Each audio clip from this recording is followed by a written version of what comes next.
96.3 FM For You Radio, mesdames et messieurs, merci d'être avec nous ce matin. La dernière sortie de cette semaine de votre grand talk sur For You Radio. Nous sommes très heureux d'être avec vous. Bon, je sais pas si je dois dire très heureux, mais nous sommes quand même heureux, même si on ne sait pas si les uns et les autres ont bien dormi après la défaite d'hier des Lions indomptables du Cameroun. Le Cameroun a donc été éliminé par la République démocratique du Congo au terme d'un match assez intense où nos Lions n'ont pas pu s'imposer. Voilà, au terme de cette rencontre, malgré quelques occasions, l'efficacité a fait défaut. Et bien sûr, la RDC a su exploiter ses temps forts pour s'imposer. Une sortie décevante pour le Cameroun qui doit désormais analyser ce revers. Il doit se projeter vers une reconstruction. Et c'est d'ailleurs pour cela que nous sommes là ce matin. Au-delà de l'aspect technique, nous allons bien sûr commenter ce match. On a des experts. D'ailleurs, on a un expert sur ce plateau. Et bien sûr aussi, on a quand même... les amoureux du football qui sont avec nous. Nous allons commenter le match d'hier, mais ce qui nous intéressera encore le plus, c'est cette gestion du football au Cameroun, et c'est d'ailleurs pour cela que nous avons posé ce problème ce matin.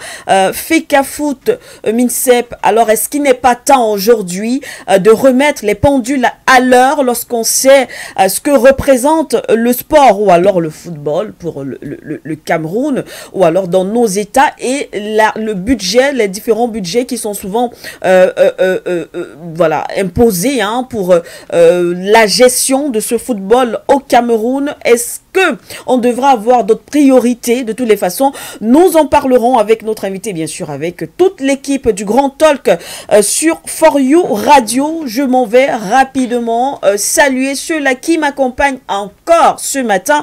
Et comme tous les matins d'ailleurs, Pharaon Antérésie, j'aime bien commencer par vous. Bonjour. Bonjour, c'est Kedoumbe. Vous avez bien dormi? Oui, je vais très bien dormi. Malgré la défaite Oui, j'ai très bien dormi, parce que sinon j'aurais pu faire un AVC ou un infarctus. Alors comme je pense que je ne dois pas faire d'infarctus ou d'AVC, donc c'est-à-dire accident vasculaire cérébral, alors j'ai bien dormi. Parce qu'il y allait de ma santé quand même. Quand même. En tout cas, nous sommes heureux de vous avoir en forme ce matin. Noira? Bonjour, bonjour à nous. Vous étiez au cœur de cette compétition. Oui, j'étais au cœur de la rencontre. Vous avez vécu ça avec... J'ai vécu ça vraiment, c'était... on s'est moqué de moi à un moment donné, on m'a dit que je ne sais même pas comment tu fais. Non, c'était très compliqué. On a... c'est vrai, je le disais hier, c'est vrai qu'on va revenir tout à l'heure avec certainement notre invité, mais je le disais hier que le Cameroun pouvait compter peut-être sur son expérience passée, notamment les qualifs du mondial qatari face à l'Algérie à Blida, mais qu'il ne fallait pas directement sur les résultats qui étaient présentés se dire d'entrée de jeu que le Cameroun allait remporter la rencontre. Et on a pu voir qu'il y a eu beaucoup de choses qui ont émaillé le match d'hier, au point que nous sommes sortis bredouilles. De toutes les façons, vous l'avez dit, nous allons revenir là-dessus un peu plus en profondeur avec notre invité. Nguéné, vous êtes également avec nous. Bonjour. Bonjour à vous, Siké. Bonjour à tous. Un plaisir d'être là ce matin, malgré justement la défaite. Des Lions. Florent l'a dit, le contexte de Blida et celui de Rabat ne sont pas les mêmes. Quand vous regardez, je veux dire quoi, les contextes dans lesquels on a préparé ces deux matchs-là, vous vous rendez compte qu'avant d'aller jouer à Blida, on était justement on transpirait une certaine sérénité, que ce soit sur le terrain et en dehors. Mais par contre, à Rabat, ce n'était pas le cas. Donc, forcément déçu ce matin de la prestation, mais réaliste quand même quant au contenu qu'on a dû, du moins qu'on a montré tout au long de cette phase, que ce soit pendant la phase régulière des éliminatoires, que ce soit dans ce match des barrages. Merci en tout cas, Nguéné, avec vous tout à l'heure, du moins dans quelques minutes, nous allons revenir sur les sujets. Vous allez nous présenter les sujets qui seront abordés dans le cadre du point sur l'actualité. Lorsqu'il sera exactement 18 h au Cameroun et 17 h GMT. Mais avant, nous allons également saluer notre invité, analyste sportif Georges Rim. Je pense que très connu d'ailleurs dans le milieu sportif. Et d'ailleurs, lorsque nous avons annoncé la présence de Monsieur Rim sur ce plateau, nous avons reçu des messages. On a dit certains certains disent toujours droit, toujours juste dans ses analyses, un très grand analyste sportif. En tout cas, c'est un honneur pour nous, monsieur. Merci beaucoup. Bonjour madame, bonjour à tous ceux avec qui je partage ce plateau, bonjour à tous les auditeurs. Et je suis un peu flatté de les entendre tenir des discours aussi élogieux à l'endroit de ma modeste personne. Je leur dis merci. C'est vrai que vous êtes le principal acteur ce jour, parce qu'on va tout à l'heure aborder la question autour du sport, Fecafoot, MINSEP, mais j'aimerais également avoir comme ça, en quelques minutes, votre état d'esprit aujourd'hui, ce matin, après cette débat, qu'on peut le dire ainsi, des Lions indomptables. J'ai regardé ce match arborant le maillot des Lions. Donc vous comprenez que j'étais supporter et derrière à fond cette équipe, espérant bien évidemment une victoire hier contre la RDC, une victoire qui nous aurait permis de continuer d'entretenir le rêve d'une possible qualification pour les barrages intercontinentaux, en allant défier le Nigeria qui, quelques heures plus tôt, l'avait emporté contre le Gabon. Malheureusement, ce rêve s'est arrêté net hier contre la RDC. Donc, c'est le supporter des Lions indomptables que j'étais hier et que je suis d'ailleurs toujours très dessus. Mais, comme vient de le dire Baudelaire, il faut être froid dans l'analyse, il faut être réaliste et se dire que les conditions n'étaient pas réunies pour permettre à cette équipe de performer, comme ce fut le cas lors de la double confrontation contre l'Algérie pour les qualifications au mondial Qatar. Cette fois-ci, le contexte, l'environnement, l'ambiance au sein de la tanière, en toute honnêteté, autant pour moi, ne permettait pas d'espérer plus que ce qui nous est arrivé. Et on reviendra justement là-dessus tout à l'heure. Le contexte, l'ambiance, les conditions n'étaient pas réunies. On va en parler tout à l'heure. On rappelle, chers auditeurs, téléauditeurs, vous qui nous suivez également à travers nos différentes plateformes Facebook, notre application For You Media Africa, entre autres, que vous pouvez intervenir si vous le souhaitez, ou alors poser des questions à notre invité via les numéros suivants, plus 237 671 77 24 11, ou encore au plus 237 687 88 32 25. Vous pouvez appeler à tout moment. Alors, on prend la petite respiration pour continuer avec Nguéné.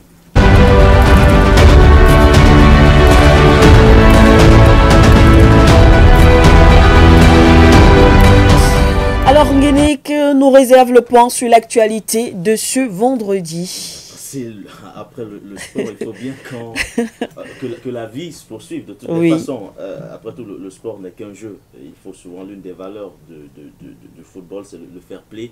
On va féliciter les Léopards de la République démocratique du Congo en leur souhaitant un bon match face aux Super Eagles du Nigeria. Mais pour l'instant, nous allons d'ailleurs ce soir revenir sur cet accord controversé, cet accord migratoire controversé qui a été passé entre l'État du Ghana et l'administration Trump. Pourquoi je parle de controversé? Parce qu'au moment même de la signature de cet accord, il y avait des voix qui s'étaient levées, pas seulement au Ghana, mais sur tout le continent africain, pour dénoncer la démarche de l'administration américaine qui s'était engagée, selon bien sûr le projet de société Donald Trump, d'expulser les migrants arrivés illégalement des États-Unis, et avait donc décidé de choisir certaines destinations, au premier rang desquelles le Ghana. Le premier contingent est arrivé à Accra depuis des mois. Sauf qu'on se rend compte que sur le terrain, toutes les promesses qui avaient été faites à tous ces migrants expulsés du côté des États-Unis ne sont pas respectées sur le terrain. On se rend compte que ceux qui sont arrivés du côté du Ghana sont soit détenus dans des camps militaires, certains qui ont réussi à être logés ont été délogés de leur logement et sont aujourd'hui sous le coup d'un refoulement dans leur pays d'origine, quand on sait que la majorité d'entre eux quittent souvent leur pays d'origine pour diverses raisons, soit politiques ou encore autres.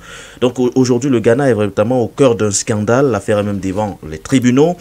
L'affaire a été ajournée au 26 novembre prochain. Les avocats de tous les migrants expulsés exige que le gouvernement du Ghana dévoile, je vais dire quoi, les clauses incluses justement dans l'accord qui a été passé avec Washington, puisqu'on n'arrive toujours pas à comprendre pourquoi l'accueil n'a pas été, ou du moins pourquoi tous ces migrants n'ont pas reçu l'accueil espéré, et pourquoi une fois installés sur le territoire ghanéen, ils sont aujourd'hui menacés justement d'être refoulés dans leur pays d'origine. Donc il y a un véritable imbroglio, on parle d'une controverse et qui alimente justement la scène politique ghanéenne, remettant en cause même la démarche du président John Dramani Mahama, mais surtout des autorités ghanéennes de façon générale. Alors, que contient cet accord qui a été passé entre Washington et Accra? Selon nos premières informations, l'accord, il n'y a pas d'avantage financier, comme on a pu observer ailleurs. Le gouvernement ghanéen est resté, je veux dire quoi, est resté campé sur sa position. Les clauses ne seront pas divulguées, donc on attend tout simplement la décision des tribunaux qui sera rendue d'ici le 26 novembre prochain. Mais rappelons néanmoins qu'en dehors du Ghana, l'accord a été passé avec d'autres pays sur le continent africain. On parle notamment à l'Eswatini, on pense au Soudan du Sud, au Rwanda ou encore à l'Angola. Donc l'administration Trump a discuté avec ces pays qui ont accepté d'accueillir d'autres migrants expulsés. Est-ce que l'exemple du Ghana va servir de leçon à tous les autres pays africains qui, généralement, dans ce genre d'accord, tirent d'énormes avantages financiers au détriment même de la valeur humaine, puisque l'accord aujourd'hui est qualifié comme étant de déshumanisant et ne reflète pas, entre autres, les conditions nécessaires même qui pourraient permettre justement à tous ces migrants de, je vais dire quoi, d'obtenir la sérénité nécessaire et de vivre sereinement dans ces pays d'accueil. Donc, au-delà de tout, c'est l'accord migratoire de Donald Trump aujourd'hui qui est remis en cause. Et nous allons bien sûr, tout au long de cette soirée, on va essayer de questionner la démarche non seulement de l'administration américaine, la nouvelle, celle dirigée bien sûr par le républicain Donald Trump, mais également d'analyser les implications que cela pourrait avoir sur le continent africain. À côté de ça, nous allons parler de la crise au Soudan, ce que beaucoup ignorent souvent. Cette guerre qui malheureusement n'intéresse pas grand monde, je dis malheureusement parce que la communauté internationale et même nos institutions en Afrique restent silencieuses face au calvaire que vivent les Soudanais depuis plus de 2 ans maintenant, parce qu'il faut le dire, depuis la chute d'Omar el-Béchir. On avait assisté à un gouvernement d'union qui s'était formé du côté du Soudan avec bien sûr les 2 principaux généraux qui étaient partis sur une entente bien précise, mais on se rend compte que depuis 2021, rien ne va.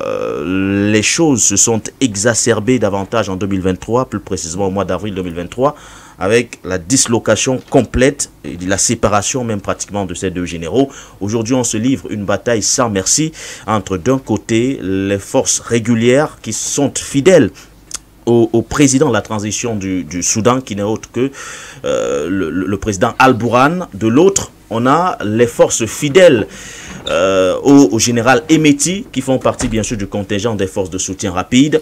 Pourquoi on en parle aujourd'hui? Parce que la situation devient de plus en plus préoccupante. Massacres, viols, des déplacements massifs, selon les derniers chiffres que nous avons recensés juste avant de nous retrouver ici ce matin.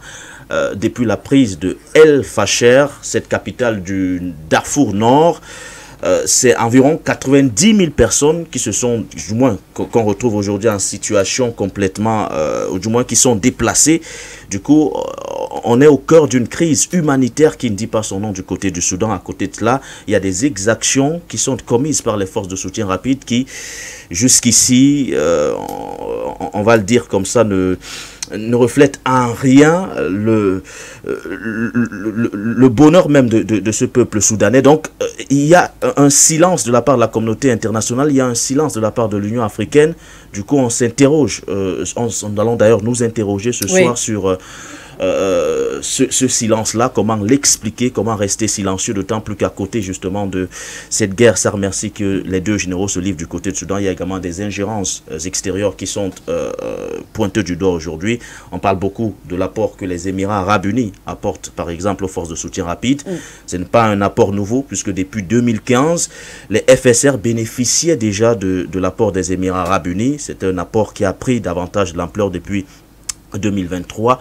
Donc, On a d'un côté les forces régulières du général Al-Bourhan, on a l'autre les forces restées fidèles donc au général Emiti. On parle beaucoup de la République démocratique du Congo, on parle beaucoup je vais dire quoi, on parle beaucoup de la situation sécuritaire au Sahel avec les 3 pays, et du Mali, du Niger, on oublie généralement le Soudan. Que se passe-t-il? Pourquoi cette guerre-là est oubliée? Comment expliquer le silence de la communauté internationale ou encore des institutions c'est pour ça que certains, africaines et bien d'autres? Certains parlent peut-être d'un silence complice, et lorsqu'on voit aujourd'hui les réactions par exemple de Washington qui est prompte à intervenir militairement par exemple du côté du Nigeria, parce que selon Washington, les chrétiens seraient assassinés effectivement par les groupes terroristes et ils ne sont pas protégés. Washington qui veut également intervenir du côté de l'Afrique du Sud parce que selon le président Donald Trump, la minorité blanche est malmenée, les droits de cette minorité blanche sont violés. On se demande pourquoi est-ce que Washington ne voit pas également ce qui se passe du côté du Soudan, même s'il faut le rappeler quand même que nous ne sommes pas très partisans de cette communauté dite internationale qui regroupe souvent justement ces pays occidentaux tels que les États-Unis, la France entre autres. Nous ne sommes pas très partisans de cette intervention occidentale dans les affaires africaines, d'où justement l'interpellation de l'Union africaine. Justement, que fait l'Union africaine qui s'est pourtant prononcée, je crois bien, dernièrement sur un cas sur le Mali, voilà, la situation au Mali, l'Union africaine s'est prononcée et a appelé à une action internationale pour faire face aux défis sécuritaires. Maintenant, pour le cas, l'Union africaine s'est également prononcée pour le cas du Nigeria en fustigeant l'attitude de Washington. Voilà. Alors, qu'est-ce qu'on dit sur le Soudan? Il y a ce mutisme. Il y a un mutisme sur le Soudan. Est-ce parce que la situation est d'une complexité ahurissante ou alors peut-être parce que ceux qui financent aujourd'hui l'Union africaine, ce sont eux qui sont également ceux-là qui... de toutes les façons, il y a ce 2 poids 2 mesures. Il y a ce 2 poids 2 mesures aujourd'hui qu'on ne saurait ignorer. Vous voyez par exemple du côté de l'Afrique du Sud, Donald Trump qui a décidé de boycotter le sommet du G20 qui se tiendra les 22 et 23 novembre prochain. Il y a justement ce double standard à chaque fois en fonction des intérêts de ces, entre guillemets, de ces grandes puissances. Du côté de Soudan, il y a de réels intérêts géostratégiques compte tenu justement de la situation géographique du Soudan. C'est pourquoi on vous rendrez compte qu'il y a justement toutes ces grandes puissances-là également qui soutiennent soit un camp, soit l'autre camp.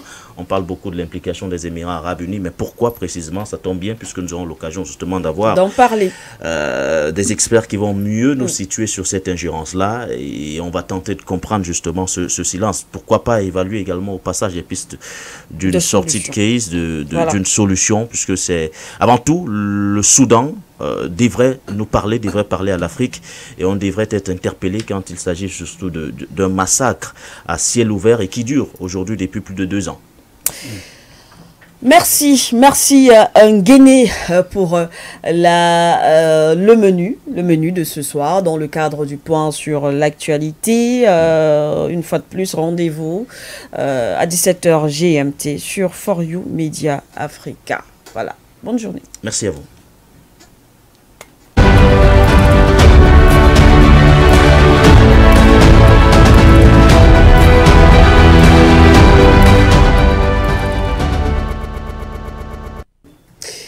Parlons à présent de l'actualité sportive dans notre pays, le Cameroun, après cette rencontre hier.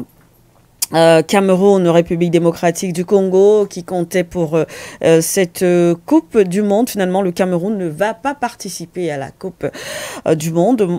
Je veux quand même laisser le soin, soit peut-être à Noira ou à Thérésis, de poser la première question à notre invité de ce matin, parce que je sais qu'il y a tellement à dire, et je sais que, par exemple, Thérésis est gonflée à bloc. Elle a tellement à dire en ce qui concerne Marc Brice. J'espère qu'on va pouvoir contenir cela. Mais c'est aussi le débat, parce que tout à l'heure, notre invité parlait des conditions qui n'étaient pas réunies. Il y a beaucoup de choses, certainement, il y a beaucoup de problèmes qu'il faudra soulever. Et c'est peut-être justement, il est peut-être temps de dire les choses telles qu'elles sont. C'est peut-être l'occasion de corriger un certain nombre de choses afin de nous projeter. Alors, moi... Oui, alors merci. Oh, les Camerounais, la question donnée, on aime bien très ça au Cameroun. La question quoi? Merci pour la parole. Non, c'est pas comme ça. On dit merci de m'avoir passé la parole. Ok, merci de m'avoir passé la parole. Alors, j'aime cette émission vraiment. Parce que, alors, Georges, vous avez regardé, même si vous avez dit tout à l'heure que supporter, mais vous avez un regard critique parce que vous êtes dans le milieu du sport. Alors, quand on a regardé le match du Cameroun d'hier, avec ce que on a eu comme des individualités, par exemple l'attaquant Karl Etaillon qui plusieurs fois se retrouvait devant les cages sans une réussite. On a pu parfois avoir quelques rares personnes, notamment celle de Mbemo, même comme il jouait un peu assez bas. Et on a observé le jeu de la RDC durant d'abord la première mi-temps et puis par la suite à la seconde mi-temps. Qu'est-ce qui n'a pas marché pour que le Cameroun vienne à s'incliner dans les arrêts du jeu? Vous avez bien fait, Franck Olivier, de citer deux joueurs, Karl Etaillon et Brahim Mbemo, parce que ce sont les deux Camerounais qui se sont créés les occasions les plus franches côté Cameroun. Karl Etaillon, je crois, à deux ou à trois reprises, et puis Mbemo, à deux reprises. Il y a eu cette frappe que j'ai jugée assez molle, captée par le gardien congolais, et se louper. Ah oui. Parce que je ne comprends pas comment il a fait pour ne pas réussir à trouver le cadre sur ce ballon qui a rasé le poteau, le montant droit du gardien congolais. Là, je parle de Mbemo. Et puis, Karl Etaillon, c'est vrai que sur les deux grosses occasions qu'il s'est procurées, on peut penser qu'il a été gêné par le défenseur et donc n'a pas pu ajuster le tir. Oui. Voilà. Donc, en citant ces deux-là, on compte minimalement 3 ou 4 occasions nettes de but. Donc, ce qui nous a manqué hier, l'une des choses qui nous a manqué hier, c'est donc cette efficacité, cette réussite, cette chance, si j'ose le dire ainsi. Est-ce qu'on doit parler de chance, ou précision, ou technique? Je ne sais pas. Est-ce qu'on doit compter sur la chance? C'est vrai que dans une équipe professionnelle, un geste raté est un geste technique raté. Oui. Mais on ne peut s'empêcher d'être un tout petit peu superstitieux et d'évoquer le facteur chance. Voilà. C'est vrai qu'on dit généralement la chance ne sourit qu'aux audacieux. Nous avons eu l'audace de nous procurer ces occasions-là, mais pas la baraka nécessaire ou alors ce supplément de chance nécessaire pour que le ballon finisse sa course dans les filets. Dans des occasions, nous nous sommes procurés, ce qui est une bonne chose. On dit en football, le plus dur, c'est de se procurer les occasions. Donc on a fait le plus dur, mais curieusement le plus simple, pour ne pas dire le plus facile, on n'a pas réussi à le faire. Donc, la première chose, c'est cette inefficacité devant les buts. La seconde, parlant justement de ce but que nous concédons dans les arrêts de jeu, c'est le relâchement. Parce que remarquez que c'est sur une balle arrêtée en corner, qui plus est, et c'est Nouhou Tolo, un défenseur de surcroît, qui est en marquage sur Chancel Bemba, le capitaine congolais, mais qui réussit à se défaire du marquage de Nouhou Tolo. Je ne vais même pas dire à se défaire du marquage parce que... Il était quasiment libre, il est venu comme en deuxième ligne. Exactement. Donc, il réussit à tromper la vigilance de Nouhou Tolo et au second poteau qui met ce ballon au fond des filets d'André Onana. Pourquoi je parle de relâchement? Parce que, en réalité, dans un staff comme celui que nous avons, où il y a un analyste vidéo, enfin, il est supposé avoir un analyste vidéo dans ce staff-là, on aurait dû analyser ces phases de jeu. Moi, je suis supporter d'un club français qu'il connaît très bien, l'Olympique de Marseille. Chancel Bemba a joué pour l'Olympique de Marseille et a marqué beaucoup de buts avec ce club sur ce type de phase de jeu. Balle arrêtée, donc corner. Et j'avais noté du temps où il jouait à Marseille que la plupart des corners qu'il réussissait à reprendre, c'est quand il était au second poteau. D'accord. Quand il était au second poteau. Je ne dis pas qu'il les a tous marqués depuis le second poteau, mais le ratio but qu'il a marqué sur corner, c'est en reprenant les ballons à partir du second poteau. Donc, normalement, l'analyste vidéo, alors le staff devrait avoir analysé ces phases de jeu-là pour se rendre compte de ce que la RDC, avec ce joueur-là, pouvait être dangereux sur ce type de phase de jeu. Et donc, rester concentré. Je suppose que des conseils ont été donnés. Donc, nous, Tolo, en marquage, en principe, sur Chancel Bemba, aurait dû rester concentré sur cette action-là, ne pas lui donner la moindre chance de reprendre le ballon. Quand on sait que dans les duels, nous, Tolo, c'est quelqu'un quand même d'assez... il est quand même assez coriace. Assez coriace, oui. voilà. Donc, je ne comprends pas ce relâchement dans les ultimes moments du match. On le prend ce but vraiment au moment où il ne fallait pas. Il reste à peine, je crois, 3 ou 4 minutes. C'est comme un coup de massue, un coup de massue sur la tête. Le temps de vous remettre de vos esprits. Bon, l'arbitre, lui, il a sifflé déjà la fin du match. Ça, c'était la deuxième chose. La troisième chose, c'est que malheureusement, j'ai comme le sentiment que une fois de plus, le staff dirigé par Marc Brice a fait montre de preuve de naïveté. Je ne comprends pas. Nous sommes à 0 but partout. On joue les 20, du moins. Bon, c'est vrai que les premiers remplacements sont intervenus très vite, c'est-à-dire en tout début de seconde mi-temps. Mais je ne comprends pas pourquoi il s'est senti obligé de passer à 5 attaquants. Je vais vous les citer. Mbemo, Karl Etaéon, Aboubakar Vincent qui est rentré, Bassogok et Georges Kevin Koudou. Même Gamalé, à un moment donné, même c'est positionné. Gamalé est rentré, lui, il a remplacé Karl Eta, je crois. Oui, là, tout à fait. Voilà, donc. Avec Gamalé, ça reste toujours attaquants. à 5 attaquants. Comment on est à 0-0? En principe, ce n'est pas un match si couperé que ça qu'il vous faut gagner dans les 90 minutes. Non, il y a les prolongations qui vont suivre. Donc, on est à 0-0 qu'il décide de passer à 5 attaquants. Donc, a totalement déséquilibré son équipe. Qu'est-ce qu'on avait? Il nous restait qui dans l'entrejeu en dehors du pauvre Martin Ola? Il a même sorti jusqu'au point à Tuvom, qui était également au milieu. Oui, c'est pour ça que je dis il est resté seulement Martin Ola comme joueur à véritablement vocation défensive dans notre milieu de terrain. C'est vrai que la défense, elle est restée intacte avec nous, Ngade, Castelletto et Jackson Tchatchoua. Mais il a totalement déséquilibré son équipe, alors qu'on est encore à 0 but partout. Donc il n'y a pas urgence là d'aller chercher l'égalisation, parce que j'aurais compris qu'ils prennent ce risque si on est mené. Et donc qu'ils se disent qu'ils jettent toutes ces armes offensives pour aller chercher l'égalisation et peut-être le deuxième but victorieux. Mais non, on est encore à 0-0. Donc on peut rester dans une organisation tactique qui ne nous expose pas tant que cela. Vous comprenez? Donc ça également, c'est une question que nous nous sommes posées dans un groupe d'analystes, de techniciens. Et on n'a pas compris quel était l'empressement, quelle était l'urgence de terminer ce match à 5, alors que avant le but congolais, on est encore à 0 but partout. Et en première mi-temps, j'ai trouvé qu'on a procédé plus par de longs ballons. D'accord. On a très peu construit. Cependant, dans l'agressivité, on a répondu présent. Ça, c'était l'un des points positifs de cette équipe. Dans l'agressivité, on a donné du répondant aux Congolais. Je pense même que dans le duel physique, on a mis plus d'impact qu'eux. Mais ça s'est arrêté à cela. Nous balancions très vite trop les ballons et très souvent, nous les rendions à l'adversaire qui les récupérait et essayait d'élaborer, de construire et donc d'avoir la possession. Donc voilà, sommairement résumé de mon humble point de vue, Franck-Olivier, ma perception de ce match. Et ça, effectivement, merci pour ces points assez tactiques et techniques. Mais moi, justement, j'aimerais savoir aujourd'hui, parce que on connaît l'actualité qui entoure le football au Cameroun.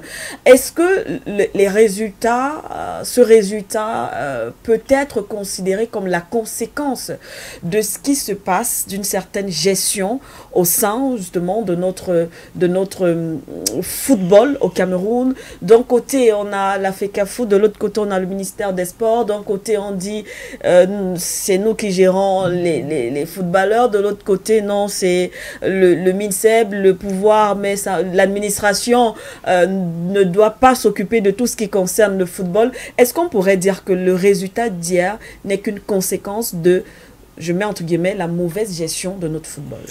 C'était un peu comme si vous avez lu dans mes dans mes pensées parce que je suis en train de rédiger une chronique que je vais d'ailleurs publier tout à l'heure et que j'ai intitulée la chronique d'une non-qualification.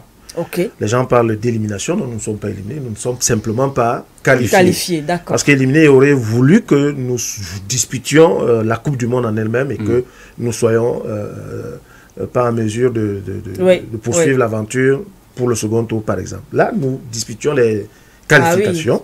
Nous ne sommes pas qualifiés pour la Coupe du Monde. Non, nous n'allons pas la jouer. Donc, c'est pour cela que je l'ai intitulé la chronique d'une non-qualification.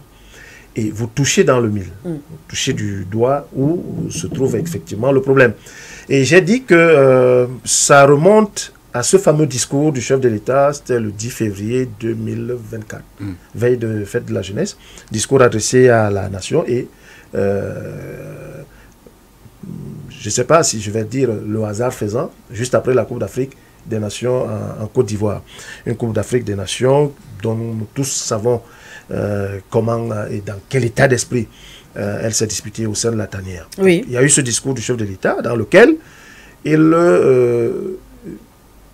disait donner des instructions à la tutelle, dont le ministre des Sports et de l'Éducation physique pour, je vais résumer, pour ne pas avoir la prétention de dire mot pour mot ce qui a été dit dans ce discours, mais pour de meilleurs résultats.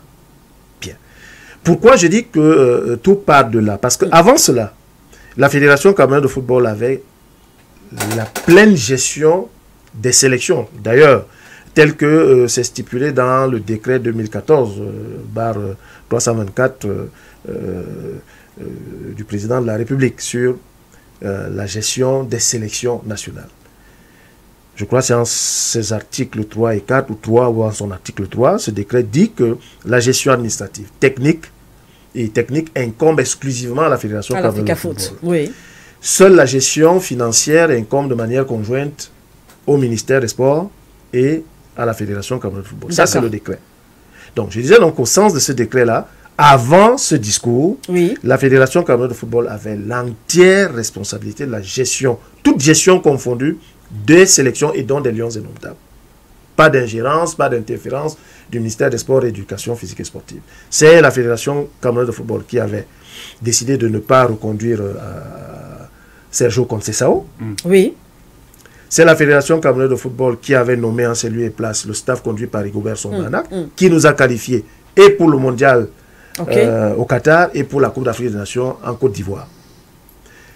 C'est la Fédération camerounaise de football qui avait la gestion administrative et bien évidemment technique et financière de sélection. Mais après ce discours, et je ne sais pas s'il y a eu des instructions officielles, en tout cas à ma connaissance, je n'ai pas lu de... Parce qu'après un discours, ce discours aurait dû être accompagné d'un acte réglementaire. Soit un autre décret, soit, je ne sais pas moi comment on peut qualifier cela, où le chef de l'État instruit de manière officielle le ministre des Sports et de l'Éducation physique et sportive pour lui dire que je mets de côté la loi, le décret que moi-même j'ai signé, pour vous confier la gestion totale des sélections et particulièrement des lions indomptables. C'est resté dans le discours. Je ne sais pas si cela s'est traduit par un document officiel signé du chef de l'État. Sauf si maintenant le chef de l'État passe ses instructions de bouche à oreille. Je ne pense pas que ce soit comme ça qu'un État fonctionne de toutes les façons. Et connaissant le chef de l'État, le président de la République, Paul Biya, je ne me souviens pas qu'il ait procédé de cette façon-là. Mais tout compte fait, c'est ce qui a servi de prétexte donc, au ministère des Sports et de l'Éducation physique pour entrer en scène. Ça a commencé par la nomination d'un nouveau staff, Marc Brice, lequel a été contesté par la Fédération camerounaise de football, qui a nommé un staff parallèle. Et cet imbroglio a poussé une fois de plus le chef de l'État à intervenir en mettant sur pied le staff dit du consensus.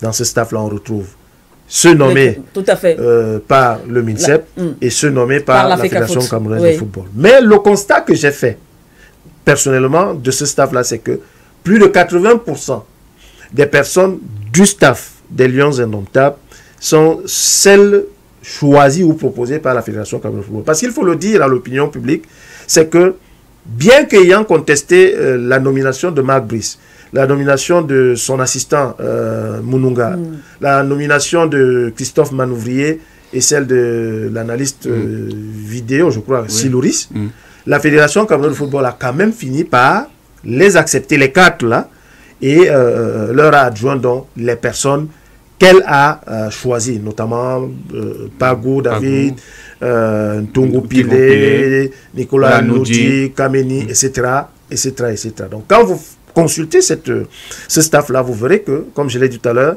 plus de 80% de ce staff est constitué des personnes qu'a choisi la Fédération camerounaise de football. Donc, premier incident, premier conflit, MINSEP Fecafoot, la nomination du staff des Lions. Le deuxième incident, c'est que le ministère a cru que ce discours lui donnait le droit, d'usurper les prérogatives de la Fédération camerounaise de football.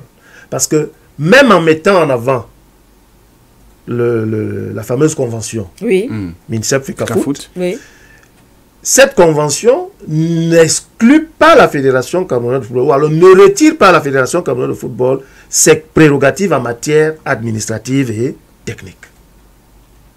Donc, même si vous avez nommé un staff, lui-même l'a dit, le ministre, dans l'acte nommant le staff de Marc Brice, qu'il le met à la disposition de la Fédération. De la FECAFO, tout à fait. C'est un principe de droit administratif, aussi simple que bonjour. Quand vous mettez à disposition, ça veut dire que celui que vous avez mis à la disposition d'une administration dépend désormais de cette administration-là. Donc en réalité, c'est cette administration-là qui est son employeur. Donc, en mettant à la disposition de la Fédération camerounaise de football, Marc Brice et les autres, ce dernier a pour patron la Fédération camerounaise de football. Sauf que, je ne vous l'apprends pas, nous l'avons vu, à plusieurs reprises, ce Marc Brice a refusé de se mettre au service de la Fédération camerounaise de football. D'ailleurs, il ne s'est jamais caché. Il y a même un voice qui a circulé avant ce match contre la RDC, dans lequel on l'entend échanger avec un certain Clément Eboué, quelque chose de ce genre, où il vous dit il n'est pas fan de Samuel Eto'o et que lui, son patron, c'est le ministère des Sports et de l'Éducation physique. Mais à qui la faute? À qui la faute? C'est vrai qu'on a vu, par exemple, après le match d'hier, pas seulement, il y a eu beaucoup de critiques envers Marc Brice, où certains appellent justement à sa, je vais dire quoi, révocation, qu'il soit, voilà, qu'on l'enlève à la tête de l'équipe nationale. Mais j'aimerais quand même demander à qui la faute aujourd'hui, si M. Marc Brice adopte cette attitude. Est-ce que ce n'est pas également de notre responsabilité, je parle de la responsabilité des autorités administratives, parce que forcément, s'il agit ainsi, c'est qu'il a peut-être, il sait, comme on dit souvent au quartier, il sait sur quoi il compte, quand même, pour ne pas se plier quand même aux décisions de la Fédération camerounaise de football. Madame Siké, personne ne viendra faire le désordre chez vous si vous ne l'avez pas permis, vous ne lui avez pas permis de le faire. Autrement dit, Marc Brice, je ne pense pas qu'il, avant qu'il ait été nommé, avait déjà mis ses pieds au Cameroun. Peut-être officieusement. Mais je n'ai pas souvenir de ce qu'avant, il avait déjà mis ses pieds au Cameroun. Il connaissait certainement le Cameroun à travers son histoire, et notamment son football, les Samuel Eto'o, les Roger Mila, Thomas Nkono, Bel, Joseph Antoine, etc. etc. Mais je ne suis pas sûr que même dans ses rêves les plus fous, il s'imaginait un jour venir au Cameroun, entraîner l'équipe nationale du Cameroun. Peut-être qu'il le pensait, mais...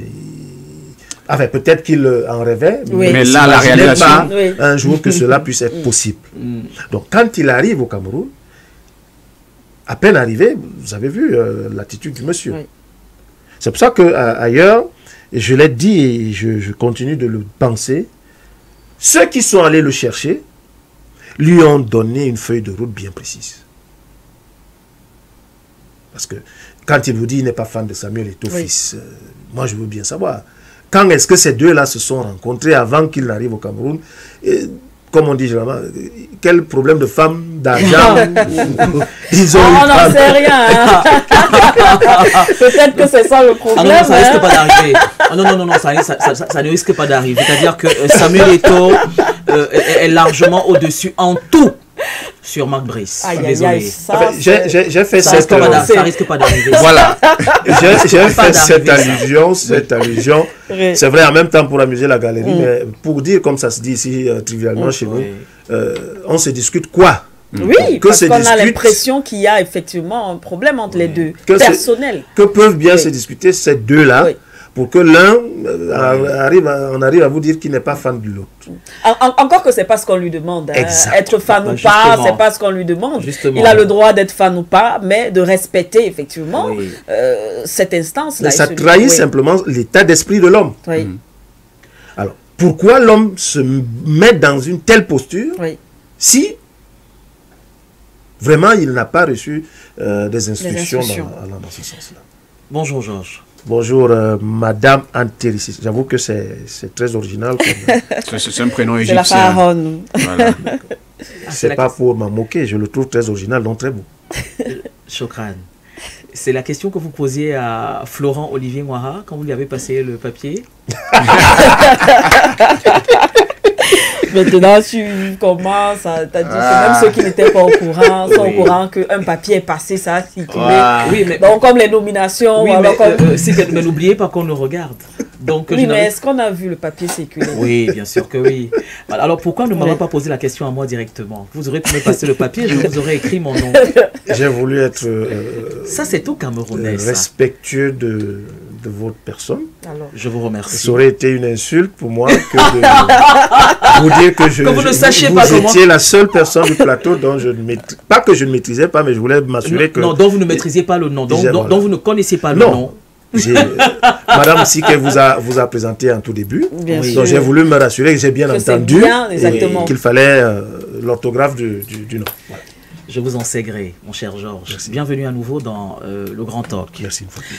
Alors, tout à l'heure, vous avez dit quelque chose qui, moi, m'a interpellé et j'ai tenu à réagir. Vous disiez, et avec beaucoup de pertinence d'ailleurs, hein, et d'ailleurs ça va de soi, que personne ne peut venir faire du désordre chez vous si vous ne lui avez pas donné le quitus. Je suis d'accord avec ça, mais ce n'est pas aussi simple. Ce n'est pas aussi simple que ça. C'est-à-dire que ça pouvait être une sinécure si quelqu'un avait les pleins pouvoirs pour interdire ou du moins maîtriser tout désordre qui viendrait de l'extérieur. Mais ce n'est pas aussi simple. Dans le cas de Samuel Eto'o, et d'ailleurs ça vous l'avez indiqué, Marc Brice se conduit comme un conquérant. Il se conduit envers Samuel Eto'o comme ayant des parapluies et des godasses.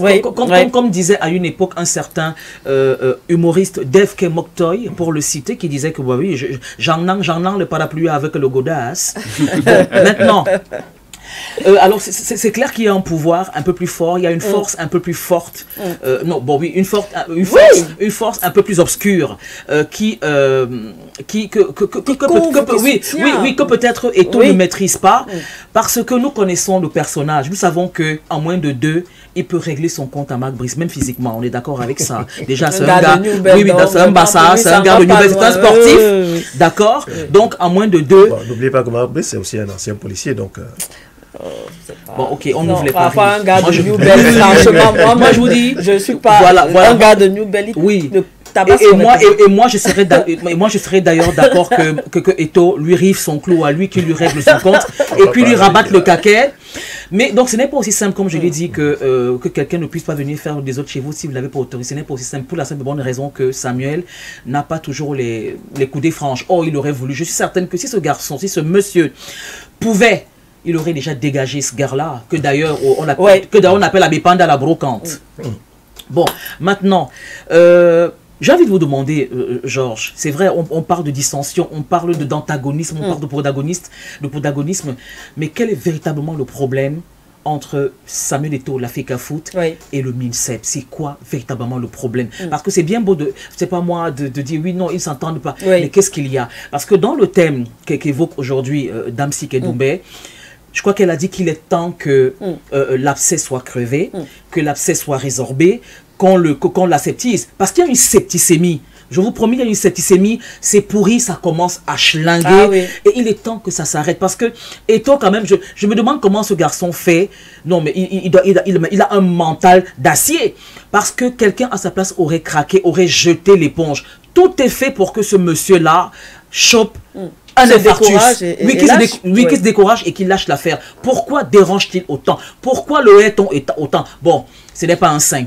Il est transgressif. Mais moi, j'aime ce transgressif-là. Moi, j'aime ce gars-là, c'est-à-dire que je le suivrai. Si moi, je trouve Eto'o en train de se battre, je tape d'abord la personne et dit que bon, après que bon, tu as fait quoi? Mais qu'est-ce qui s'est même passé? Qu'est-ce qui s'est même passé? On continue de marquer le gars là. Mais je tape d'abord l'autre. Oui, parce que Samuel Eto'o le matin, Samuel à midi, Samuel le soir, pour moi, en ce qui me concerne. Ce monsieur, quand même, il fallait quand même qu'on lui donne une chance de faire ses preuves. Mais tout le temps, on lui ressort ses casseroles. Oh, il crée le désordre dans les vestiaires. Oh, il dit que personne n'a sa place assurée ici. Mais lâchez-lui un peu la grappe, bon sang. Pourquoi est-ce qu'un Marc Brice viendrait manquer de respect à Samuel Eto'o? Même si Samuel Eto'o est tout ce que vous voulez, mais c'est notre Samuel Eto'o d'abord. C'est d'abord lui, avant de demander au fait, bon, qu'est-ce qu'on peut faire encore pour Marc Brice? Maintenant, pour revenir, Georges Rim, à l'efficacité que vous avez évoquée lors du match, mais finalement, est-ce que ce n'est pas le malaise véritablement? C'est-à-dire que je ne parlerai pas de malaise anti-jeu, mais j'ai envie de demander, est-ce que cette efficacité finalement n'est pas chevillée au corps des lions indomptables de la nouvelle génération? Je ne parle pas de Roger Millard, je ne parle pas de Thomas Nkono, je ne parle pas de Epalais, je ne parle pas de Mbumbu Emile, je ne parle pas enfin, non, pas de oui. Mais est-ce que finalement ces gars-là sont efficaces quand ils jouent entre eux, ici ou ailleurs, mais quand ils jouent entre eux? Parce qu'ailleurs, ils sont super efficaces. Mais pourquoi quand ils se retrouvent au sein même de leur corporation, il y a qu'ils ne sont pas efficaces? Bon, maintenant, pour revenir au cas de Nuhu Tolo, vous disiez que Nuhu Tolo, c'est lui qui a merdé, et puis c'est pour ça que Chancel Mbemba a pu marquer. Ouais. Mais quand on va en guerre contre un adversaire, on le connaît. On connaît ses failles. Alors, il me semble que Nuhu Tolo devait savoir que Chancel Mbemba est puissant quand il s'agit du second poteau. Alors, pourquoi il n'a pas eu la présence d'esprit de ne pas lui servir ce ballon-là sur un plateau d'argent, quand même? Et encore que Chancel Mbemba vient marquer dans les arrêts. Ça veut dire que les 90 minutes sont écoulées. Mais c'est quoi cette malchance? C'est quoi cette guigne-là? C'est quoi? Hein? Alors, j'ai donc deux questions. Je me suis un peu embrouillé. Hein, non, du tout. Quand il s'agit de vous avez été cohérente dans... Voilà. Alors, on a évoqué le torchon qui brûle entre ces deux organismes-là, la FECAFOOT d'un côté et le MINSEP de l'autre. Il y a quoi? Il faut nous dire. Sikadoumbe, s'il faut qu'on cotise de l'argent, on achète une chèvre. On va réconcilier ces deux-là, on va acheter la chèvre. Non, moi j'ai 5 000 là où je suis ici. Non, mais quand même. Est-ce que tu veux la Big Katika Fongo là, c'est. Mais quand même. Réellement la réconciliation. Oui, parce que c'est important, Sikadoumbe. Parce que c'est important. Dis ce que tu m'as dit, Oui. Dis ce que je vous ai dit en off. Mais parce que c'est important. Parce qu'il y va. Oui. Non.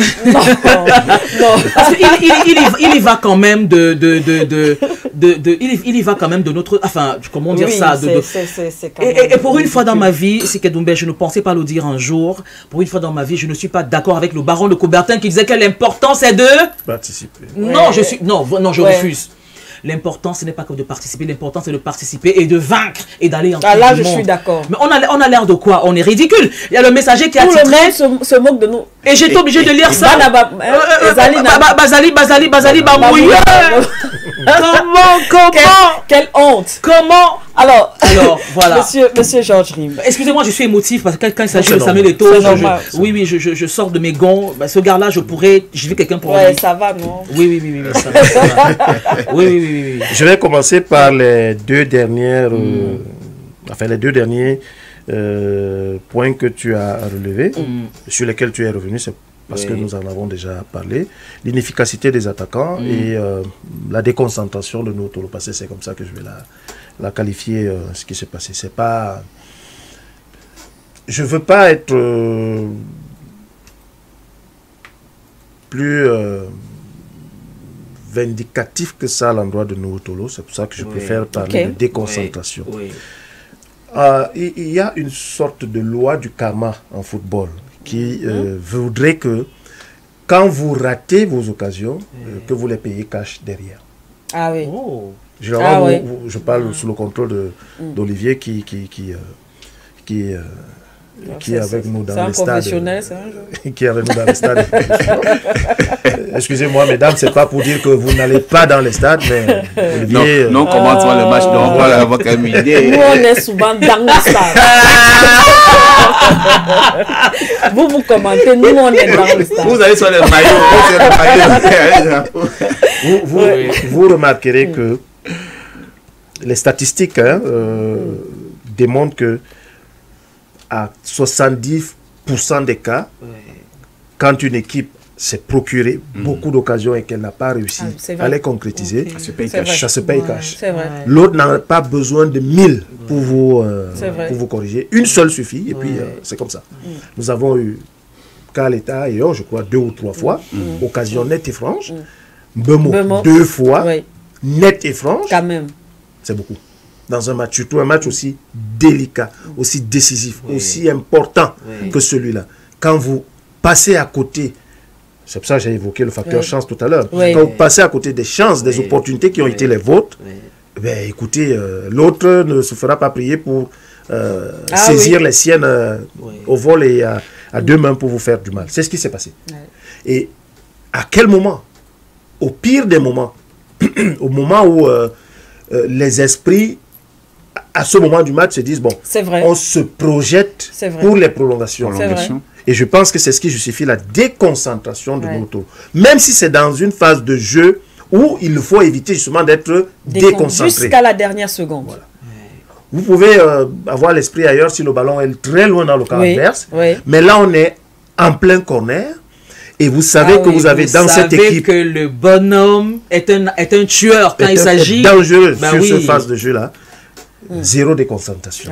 Malheureusement, c'est le moment qu'a choisi nous pour s'oublier et laisser libre de tout marquage Chancel Bemba pour nous crucifier. Pour ces deux aspects, est-ce que j'ai satisfait à Jusqu'ici. Bien. Bon, maintenant, j'ai comme un goût d'inachevé, mais je vais... Allez-y. À quel niveau? Puisqu'il n'a pas encore fini. Oui, allez-y. Il n'a pas encore fini. Non, je dis pour l'efficacité et le but. J'ai compris, oui. Maintenant, les rapports MINSEP fait qu'à foot. J'ai commencé à le dire quand Mme Siké m'a interpellé là-dessus. J'ai dit, la détérioration de ces rapports, c'est vrai que on avait déjà senti venir la chose quand Samuel Eto'o est nommé, est élu président de la Fédération camerounaise de football, quand il décide de ne pas reconduire le contrat de Antonio Sergio Conceição. On se souvient que quelques jours avant, le ministre, à Mondovision, dans le média public, média télé public, avait réaffirmé à Sergio Conceição son maintien au poste de sélectionneur des Lions indomptables. Ça, c'était après la Coupe d'Afrique des Nations que le Cameroun avait eu l'honneur d'organiser. Et que juste après, Samuel Eto'o fils, lui, il fasse une déclaration contraire. On a senti que les rapports entre les deux n'allaient pas être des plus cordiaux. Voilà. Et ça s'est confirmé donc par la suite avec ce discours auquel je faisais allusion tout à l'heure, qui a semblé laisser croire au ministre des Sports et de l'Éducation physique et sportive que le chef de l'État lui disait de s'arroger les pouvoirs de la Fédération camerounaise de football. Mais en réalité, le chef d'État voulait qu'on garde Conceição. Non, ça on est après la CAN. C'est après la CAN. Donc, la CAN en Côte d'Ivoire, donc Rigaud est déjà sélectionneur. Sélectionneur, d'accord. Donc, ça arroge tous les pouvoirs de la Fédération camerounaise de football, je l'ai dit tout à l'heure, dans la gestion technique, administrative, financière. Et même financière. C'est pour ça que le ministre a donc remplacé Rigaud par Marc Brice. Nous avons vu la querelle que cela a suscité avec la Fédération camerounaise de football qui a dans un premier temps contesté cette nomination, a nommé son staff à lui, la querelle entre les deux, l'imbroglio de deux staffs pour une même sélection a poussé donc le Kunkuma à prendre sur lui la décision de couper la poire en deux et de mettre sur pied un staff consensuel en piquant ici et en piquant là-bas. Si ça s'était arrêté là, je pense que la guerre, la crise qui a alimenté les rapports entre ces deux institutions n'aurait pas connu pire que ce scénario. Aujourd'hui. Sauf que le ministère, je l'ai dit, a pris pour instruction le discours du président de la République pour penser, poursuivre dans son œuvre, c'est-à-dire celle de tout faire en lieu et place de la Fédération camerounaise de football. Bien que ayant nommé un coordonnateur, ayant nommé un coordonnateur en la personne de Benoît Angba, et je dis bien que ayant nommé, je parle bien du chef de l'État, parce que l'autre analyse erronée que les gens font du staff actuel, c'est que les gens pensent que c'est la Fédération camerounaise de football qui l'a nommé, ou c'est le ministère qui l'a nommé. Non, c'est le chef de l'État. Et Dieu m'est témoin, qu'il s'agisse du ministre des Sports et de l'Éducation physique et sportive, ou du président de la Fédération camerounaise de football, tous les deux vous disent qu'ils respectent les décisions du chef de l'État. Le ministère des Sports et de l'Éducation physique et sportive ne loupe d'ailleurs aucune occasion pour rappeler les très hautes instructions. Mais ça veut dire quoi? Le problème, c'est le chef de l'État? Non, je vais dire ceci. Parce que finalement, on dit, par exemple, sur le MINSEP. Après, on dit sur la FECAFOOT. Mais tout le monde dit que je respecte les instructions du chef de l'État. C'est le chef de l'État? Je vais donc dire ceci. Des gens qui disent respecter la parole du chef de l'État, malheureusement, dans les faits, font tout le contraire. Alors, j'ai dit donc que, bien qu'ayant nommé un coordonnateur des sélections nationales en la personne de Benoît Angba, ça c'était avant qu'il ne démissionne, je crois, oui.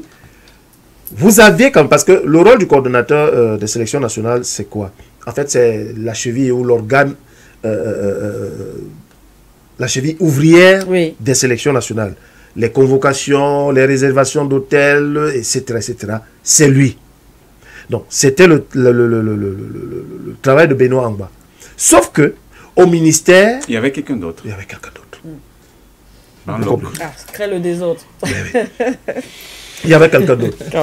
Vous avez des personnes du ministère qui, comme ça, se retrouvaient au sein de la tanière sans aucune qualification officielle. Je ne vais pas me cacher en citant ce fameux conseiller technique. Oui, le professeur Tolo. Cyril Tolo. Qu'est-ce qu'il est dans le staff? Qu'est-ce qu'il est dans le staff? Mais vous le voyez, je vais dire quoi, très actif au sein de cette sélection. C'est lui qui allait recevoir les joueurs à leur descente de l'hôtel. C'est lui qui les conduisait à l'hôtel. Ça, c'est le travail du coordonnateur des sélections nationales. Donc, c'est vous dire jusqu'où les gens ont poussé le bouchon. Et ça a donc créé le désordre que vous avez, qu'on a constaté. Ce désordre a connu son point le plus culminant. Et c'est là où nous nous sommes retrouvés. C'est pour cela que nous nous sommes retrouvés dans la situation où nous sommes. C'est-à-dire nous n'avons pas pu nous qualifier. En Afrique du Sud, lorsqu'il fallait aller jouer les Swantini au match aller. Un adversaire a priori largement à la portée du Cameroun. Du Cameroun, oui. Vous connaissez les circonstances dans lesquelles, les conditions dans lesquelles les Lions ont voyagé. Ils ont choisi de se taper, je ne sais pas moi, combien d'heures de route, alors qu'il leur aurait suffi de dormir dans un hôtel réservé par le président de la Fédération camerounaise de football et de prendre l'avion le lendemain et ne faire que peut-être 15 à 20 minutes de vol pour jouer l'après-midi. Ils ont choisi de faire tout un voyage de nuit, par route encore, s'il vous plaît. Et nous savons ce qui s'est passé contre les Swatini, 0 but partout. Et j'avais dit en son temps que j'espère que les 2 points que nous avons laissés en route contre les Swatini, nous ne les regretterons pas. Et visiblement, nous sommes en train justement de les regretter. Ce n'est pas la défaite au Cap-Vert qui nous condamne. C'est ce match contre les Swatini là. Parce que si on gagne contre les Swatini et qu'on perd même après qu'au Cap-Vert, on reste premier de la poule. Ok. On reste premier de cette poule. Bien évidemment, après, il faudra battre l'Angola ici chez nous. Mais je dis, si on gagne les Swatini, forcément, on va battre l'île Maurice après. Allons même perdre au Cap-Vert. nous restons leaders de notre poule, donc notre destin en notre main. Sauf que il y a ce match nul-là qui fait donc que le Cap-Vert passe devant. Et il nous faut aller chez eux chercher les 3 points de la victoire pour leur récupérer. Et on a toujours dit que nous, les Camerounais, on aime bien les si. Si on gagne le Cap-Vert, si la mathématique des si. Pour me résumer, pour chuter et satisfaire à la Dame Antéricis, oui. C'est le désordre installé et que j'aime même qualifier de quasi institutionnalisé, parce que quand quelqu'un se sert du discours du chef de l'État, ça veut dire qu'il institutionnalise ce désordre-là. Oui. Donc c'est ce désordre institutionnalisé qui nous a conduit à ce que nous sommes. Si les gens diront que je suis églysien, j'accepte. Mais si le ministère des Sports et de l'Éducation physique et sportive avait laissé la Fédération camerounaise de football faire son travail, je ne dis pas qu'on se serait absolument qualifié, mais au moins les responsabilités seraient clairement établies. Du fait d'avoir voulu faire un certain nombre de choses qui ne relevaient pas de ses compétences, notamment sur le plan administratif et technique, sur le plan financier encore, c'est compréhensible, ça passe, puisque le décret dit conjointement. La convention dit conjointement. Et c'est l'argent public, c'est l'argent de l'État. Donc l'État est libre de dire qui gère son argent. Il peut dire c'est le ministère, c'est la fédération, c'est X, c'est Y. Là, il n'y a pas de problème. Mais pour ce qui est des volets techniques et administratifs, je suis désolé, l'organe compétent, jusqu'à preuve du contraire, c'est la Fédération camerounaise de football. Et oui, Georges, terminé. Donc, je veux dire que, malheureusement, le ministère est même allé jusqu'à usurper ces prérogatives-là en se mêlant de l'administratif et du technique. Conséquence, au résultat des courses, nous en sommes où nous en sommes. On va dans le résultat. Donc, une dernière question avant que j'espère que je ne vais pas griller la politesse à Sike Doumbé, en vous demandant pourquoi on n'arrive pas justement finalement à vider ces disputes incessantes. C'est-à-dire qu'il y a toujours des problèmes. Soit c'est l'hôtel qui... Enfin, il y a toujours des problèmes, soit de logement, soit de déplacement. Et puis, finalement, ça met les joueurs sous constante pression finalement. Est-ce que ces gars-là ont besoin d'être toujours ainsi sous pression alors qu'ils devraient être sereins? On devrait leur baliser le chemin, leur baliser le terrain, les logements, voilà, c'est bon, le déplacement, l'hébergement, la restauration, les primes de ci, les primes de match, et encore on n'a même pas évoqué les primes de match. Mais il y a toujours eu un problème de primes de match. Il y a les bagarres dans les vestiaires. Mais pourquoi la personnalité de Samuel Eto'o dérange autant? Parce que je vous fiche mon billet, Georges Rim, que ça aurait été un autre patron de la FECAFOOT, que peut-être il n'y aurait pas trop ces problèmes. Je ne dis pas que c'est lui qui en est la cause, mais pourquoi sa personnalité dérange autant? Qui veut autant le faire tomber et pourquoi? Est-ce que c'est parce que c'est Samuel Eto'o? Est-ce que c'est... Voilà. Qu'un obscur Marc Brice puisse dire que je ne suis pas fan de Samuel Eto'o. Mais mec, on n'a pas besoin que tu sois fan de lui, mec. Mais tu n'as même pas le niveau pour être fan de lui. Bah, écoute. Vous avez abordé une question que j'allais aborder avant que vous ne repreniez la parole. Les joueurs. On ne va pas les dédouaner de leurs responsabilités également dans ce qui se passe. Parce que malheureusement, il y en a au sein de la tanière qui ont été instrumentalisés, qui ont été utilisés pour mener ce combat-là. Je ne vous apprends rien. André Onana, c'est connu de tous que ce gars a un problème avec le président de la Fédération de football. Je ne dévoile pas... Non, mais c'est donc, les joueurs, on ne va pas les dédouaner de leur responsabilité de ce qui se passe. Je vais même dire qu'ils sont les premiers responsables, les premiers coupables, parce qu'on ne peut pas vous utiliser pour mener des combats qui ne vous concernent pas. Parce que ce n'est pas le ministre qui va regretter de ne pas aller en Coupe du Monde. C'est pas le président de la Fédération camerounaise de football qui va regretter de ne pas aller en Coupe du Monde. Lui, il a fait ça, il a même disputé les Coupes du Monde. Il a fait ses preuves et on a vu. Voilà. C'est vous qui êtes en activité, c'est vous, c'est votre carrière. C'est votre carrière. Et je prends le cas d'André Onana particulièrement. Il était au Qatar, c'est vrai, mais on sait tous comment il est parti du Qatar. C'était l'occasion pour lui de faire et de tout faire pour que cette campagne qualificative se passe dans d'excellentes conditions. Peut-être que c'était sa dernière Coupe du Monde si le Cameroun s'était qualifié, parce que le mec, il a déjà presque 30 ans. Sur le plan du football. Bon, restons sur ce plan. Et bien, encore, c'est quoi l'autre truc que tu veux commencer là, je suis pas failli se sauter. Donc, on ne peut pas, je disais, vous utiliser pour des combats qui ne vous concernent en rien. Ah ouais. Sauf si vous êtes partie prenante ou acteur principaux de ce combat-là. Mais il a quand même été un des poulains de Samuel. Enfin, il a vécu sous la coupe. Oui, mais là, je me trompe peut-être. En toute honnêteté, je ne peux pas vous dire exactement quelle est la paume de discorde entre les deux. Ça, je le jure. Il y a tellement de problèmes au sein de... Je Il y ne a peux tellement pas de vous dire. non-dits, des zones d'ombre. Exactement. Donc, je ne veux pas rentrer dans des polémiques inutiles. Mais je dis simplement que le footballeur, je vais vous prendre un autre exemple. Samuel Eto'o, du temps où il était joueur et cadre de cette équipe. Mais il n'était pas très tendre avec les présidents de fédération à l'époque. C'est vrai, ça c'est vrai. Mais est-ce que ça l'empêchait de s'investir chaque fois qu'il était sur le terrain? Sur le terrain, voilà. Ouais. Sur le terrain. Parce qu'il fallait effectivement défendre non seulement les couleurs, mais vous avez parlé tout à l'heure de carrière, effectivement. Voilà. On lui a toujours, enfin, on lui reproche, voilà, sa grande gueule, sa personnalité forte, son attitude. Oui, parce qu'on disait qu'il était très caractériel, il n'hésitait pas à ruer dans les brancards. Mais au moins sur le terrain, voilà, il avait quand même du rendement sur le terrain. Donc, moi je pense que les joueurs également sont coupables de ce qui se passe, du moins une partie de ces joueurs-là. Et d'ailleurs, après le match avant même le match contre l'Angola, je crois, ou avant le match contre celui du Cap-Vert, certains cadres se sont réunis dans une chambre de l'hôtel qu'ils occupaient. Je crois que c'était avant le match contre l'Angola, ici à Yaoundé.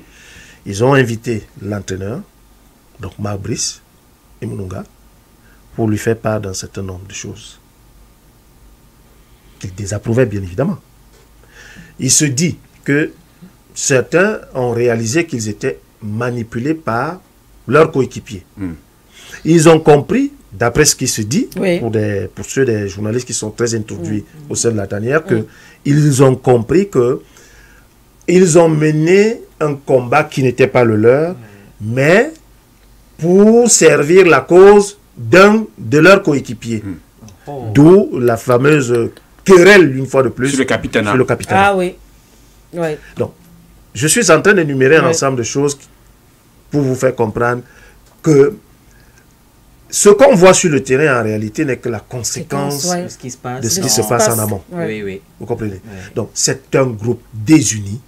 Quelqu'un avait parlé d'un groupe humainement bon, mais ce groupe n'était pas humainement bon pour lui permettre de performer et d'atteindre un certain nombre d'objectifs. J'ai une question. Allez-y. Je voudrais revenir sur le match d'hier. À un moment donné, vous parliez de cela tout à l'heure, c'est vrai, d'entrée de jeu, au niveau de la première question qui vous a été posée.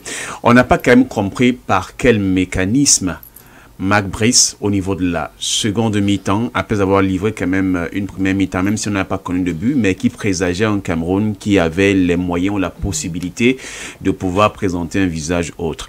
On n'a pas compris les remplacements effectués par l'entraîneur sélectionneur Marc Brice.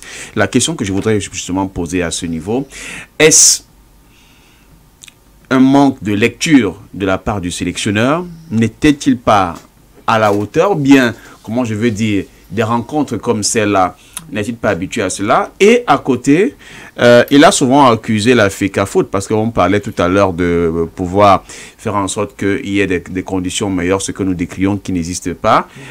Joachim Mounonga, qui est son assistant à lui, Marc Brice a souvent insisté plusieurs fois que Joachim Mounonga soit à ses côtés, et le président de la Fédération camerounaise de football, au regard justement de leur malentendu, n'a pas autorisé cela, puisque Mounonga ne fait pas partie du staff officiel, c'est l'assistant du coach Marc Brice. Est-ce que c'est l'absence de Mounonga qui aurait créé le déséquilibre dans la lecture du jeu de Marc Brice, ou encore, comme disait Franck-Éric Difo, qui est un journaliste que vous connaissez justement, lors de la conférence de presse d'après-match entre le Cameroun et l'Angola en disant à Marc Brice que finalement, ce n'était pas toi qui avais le droit de signer avec le Cameroun en tant qu'entraîneur, c'était Joachim Mununga, parce que il semblerait-il être que c'est lui qui te dit ce que tu dois faire. S'il ne te donne pas sa lecture, tu seras comme perdu sur un stade de football. Et je ne voudrais pas dire que Joachim Mununga semblait être peut-être le petit totem de Marc Brice, mais concrètement, qu'est-ce qu'on peut comprendre de tout ce phénomène-là? Chaque entraîneur, bon, je ne vais pas dire à son assistant, a un staff. Si vous prenez Didier Deschamps, vous verrez qu'il a toujours cheminé avec Julien Stéphan. Oui, Julien Stéphan. Laurent Blanc, c'était Jean-Louis Gasset. C'est comme ça que ça fonctionne généralement. Vous verrez que les grands entraîneurs, ils ont toujours un second avec qui ils cheminent. Et pourquoi la FECAFO n'a pas laissé que Mununga soit à côté de tous sur le banc? Non, attention. Dans l'acte qui les nomme, qui met sur pied ce staff, on a entraîneur-sélectionneur Marc Brice, entraîneur adjoint numéro 1, Tongo Pile, entraîneur adjoint numéro 2, David Pagou. David Pagou. Mununga n'est que l'assistant. Il faut faire très attention. En France, le sélectionneur, c'est Didier Deschamps. Son adjoint, pas son assistant, c'est Jules Stéphan. Ou c'est Julien Stéphan, quelque chose de ce genre. Donc, dans la terminologie, il faut faire également très attention. Parce que nous faisons beaucoup d'amalgames dans notre pays où on pense que le numéro 1 de Brice, c'est Mununga. Non. Le numéro 1 de Marc Brice, tel que c'est dans le staff du consensus, nommé, je dis encore, nommé par le chef de l'État. Oui. Le numéro 1, c'est Ntungu Pile. Le numéro 2, c'est David Pagou. Donc, je ne comprends pas pourquoi les gens font cette fixation. Mununga doit être sur le banc de touche. Non, les assistants ne sont pas sur le banc de touche. Je suis désolé. On va tout dire de Samuel Eto'o-Fils, mais il reste légaliste. Il reste logique et cohérent dans la gestion du banc de touche des Lions. Il a quel problème, Mununga, pour que les gens pensent que... Qui ne veut pas qu'il soit... Ça ne veut pas dire que Mununga ne peut pas s'asseoir sur le banc de touche. Oui. Si la fédération le souhaite, d'accord. Il peut s'asseoir. Mais ce n'est pas obligatoire. Mais dans la hiérarchie du staff, de la nomenclature de ce staff-là, c'est Brice, Ntungu Pile et David Pagou. Oui. D'accord. Et bien sûr, les autres qui suivent, l'entraîneur du gardien, Carlos Kameni, le staff médical, etc. etc. Même les Omambik sont dans les gradins. Hein. Mais personne n'en fait cas. Lui ne mériterait pas également que les gens se lèvent pour réclamer qu'il s'asseye sur la présence. alors c'est vrai qu'on a encore quelques petites minutes. Oui, il doit répondre. Il faut qu'il termine un peu parce qu'il y a... Les deux questions elles semblaient être liées justement au niveau du résultat qu'il y a eu hier. Bien, voilà. Les gens... C'est encore un autre... je vais dire ça comment... une autre camerouniaiserie, permettez que j'utilise cette expression. Oui. Quand ça gagne, l'absence de Mununga ne pose pas de problème. L'absence de Mununga sur le plan de touche ne pose pas de problème. Mais dès qu'il y a une contre-performance, nulle ou défaite, pourquoi? C'est parce que Mununga n'était pas là. Non, arrêtons d'insulter l'intelligence des Camerounais. Quand ça gagne, sans lui, les honneurs, c'est pour Marc Brice. D'ailleurs, on boit à sa gloire. Mais quand ça perd, ce n'est pas lui le problème. Le problème, c'est qu'il n'avait pas son assistant sur le banc de touche. Et donc, du coup, la responsabilité, c'est la Fédération Cameroun Football. Est-ce que finalement, donc, Marc Brice était l'homme de la situation? Il était-il dépassé par les événements? En fait, je voudrais que vous nous dites ça. Si c'est le cas ou ce n'est pas le cas. Au regard justement des remplacements qu'il a eu à effectuer hier, on ne parvenait pas à comprendre. Même dans le commentaire, on était un peu embrouillé de comment est-ce que on parlait d'un milieu de terrain qui au départ allait avec Carlos Baleba et Arthur Avom. On a senti que Baleba perdait un peu trop le ballon. Ça pouvait être la raison pour laquelle matin on l'a été venu. Mais finalement, en deux pistons, on retrouve finalement on l'a seul, qui pratiquement ne peut pas porter sur lui seul tout le jeu sur le plan défensif et pour permettre en sorte qu'il y ait de l'offensivité. Malgré l'offensivité, des joueurs qui pouvaient porter le jeu à l'avant, comme Brian Bemo, étaient encore bas pour davantage chercher à nourrir l'attaque. Pardon. Le Cameroun a évolué dans un système de 3, 3-4-3. Dans ce système, vous avez les 3 défenseurs centraux, parce qu'en fait, ils sont 3 défenseurs centraux, Gande, Castelletto à sa droite et Noutolo à sa gauche. Vous avez 4 milieux de terrain, Baleba et Arthur Avom qui ont commencé, qui sont les 2 axiaux. Et sur les côtés, vous avez Jackson Tchatchoua et Naguida. Et bien sûr, les 3 sur le plan offensif, Magri, Magri, Kaletayon et Brian Bemo. Mais qu'est-ce qui s'est passé pour que, juste à la première mi-temps, Magri et Baleba soient remplacés? Tu viens de le dire, Baleba était très en difficulté, parce que le problème avec ce système, justement, c'est que, en réalité, dans l'entrejeu, vous n'aurez que 2 joueurs, Baleba et Avon. Parce que le réflexe pour Tchatchoua et Naguida sera de rentrer, lorsque nous sommes en phase défensive, de rentrer, reconstituer le bloc défensif avec les 3 qui sont de manière permanente. Donc ça fait qu'on aura 5 défenseurs en situation défensive et en réalité 2 milieux de terrain.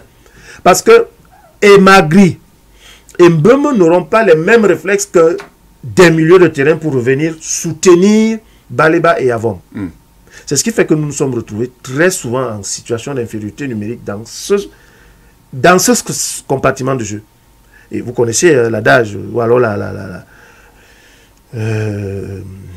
cette maxime qui dit qu'il gagne la bataille du milieu, gagne un match de football. Tout à fait. Et ça s'est vu que à partir de la 15e ou la 20e minute, en première mi-temps, les Congolais récupéraient pratiquement tous les ballons, ils nous mettaient en difficulté, et ils avaient compris que la première rampe de relance ou de sortie de nos balles, c'était Carlos Baleba. Et qu'est-ce qu'il faisait? Quand André Onana avait le ballon dans les pieds, il y avait un joueur qui suivait de près Carlos Baleba. Un joueur congolais qui suivait de près Carlos Baleba, de telle sorte que immédiatement que ce dernier avait le ballon, il allait tout à fait le presser. Oui. Il allait le presser et ça gênait beaucoup le petit qui perdait malheureusement beaucoup de ballons et qui a d'ailleurs perdu un ballon qui a failli nous coûter cher. Tout à fait. Donc je pense que c'est ce qui justifie sa sortie à la mi-temps. Et pareil pour celle de Franck Magri qui a touché très peu de ballons. Et je l'ai dit tout à l'heure, dans le rôle qu'on lui a confié, il n'a pas ces réflexes-là. Magri, c'est un pur avant-centre. Il n'est pas joueur de couloir, encore moins un milieu de terrain. Donc, il a été transparent toute la première mi-temps. C'est ce qui explique peut-être que, pas peut-être, c'est ce qui explique qu'il a été sorti et que Aboubakar Vincent le remplace. Est-ce que Marc Brice était à la hauteur? Je ne sais pas. Maintenant, s'il faut juger quelqu'un sur la base des objectifs, l'objectif de la qualification à la Coupe du Monde a-t-il été atteint? Non. Donc, il assume la responsabilité de cet échec en sa qualité de patron de l'encadrement technique parce que c'est lui qui répond de cet encadrement technique et donc c'est lui qui est comptable des résultats de l'équipe parce que c'est lui qui l'a fait jouer comme on l'a vu jouer hier. Parce que dans l'un de mes propos introductifs, j'ai relevé effectivement qu'il n'y avait pas urgence à 0-0 de déstabiliser, de totalement désorganiser son équipe et de passer à 5 attaquants. Et donc de laisser seul dans cet entre-jeu où on n'était déjà pas nombreux, le pauvre on l'a. C'est des choix qui sont discutables. Mais maintenant, chaque entraîneur aura toujours de bonnes raisons pour vous dire pourquoi il a opté pour tel choix, pour tel choix, pour ce qui est des joueurs, pour telle organisation. Est-ce qu'il doit démissionner? Vous avez lu son contrat. C'est très compliqué son contrat. Pourquoi? Même s'il démissionne. Est-ce qu'il doit? S'il doit. Parce que lorsqu'on attend quand même bon, maintenant, la question c'est est-ce qu'il peut ou est-ce qu'il doit démissionner? Les deux. Est-ce qu'il peut démissionner? Oui, il peut démissionner parce que son contrat est taillé sur mesure pour que le mec, même en cas de démission, on va le payer. Donc ça veut dire il peut et il doit. Devoir voudrait que ce soit stipulé dans son contrat. Il n'a aucun objectif qui lui a été assigné, Madame Siker. Il va donc démissionner, pourquoi? Donc le mec, il est sur un fauteuil confortable. Il attend que ce soit vous qui le démettiez. Non seulement si c'est vous qui le démettez, vous allez lui reverser Ah oui. Son contrat court jusqu'à quand là déjà? Oui. Il a encore, je crois, même peut-être c'est 3 ans ou 2 Quoi? Quoi? La fin de la CAN. Donc cette année. Donc il a encore tout le temps qu'il lui reste là. Vous allez lui payer et en plus donc des indemnités liées à son licenciement. Vous demandez pourquoi Marc Brice devrait démissionner? Moi non. Qui a demandé? C'est qui demande. C'est Kadoumbé.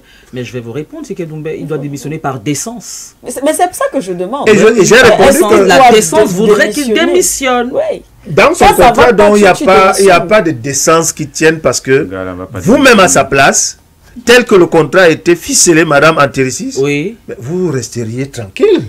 Et attendre que les marrons soient tirés du feu, bien que les carottes cuisent. Il faut qu'il explique comment le contrat. Non, il faut peut-être donner les éléments. Il doit pas démissionner maintenant, il sera poursuivi. Non, juste de façon sommaire, peut-être pour qu'elle comprenne un peu comment. Je vais lire un des articles, si vous permettez que je retrouve rapidement le...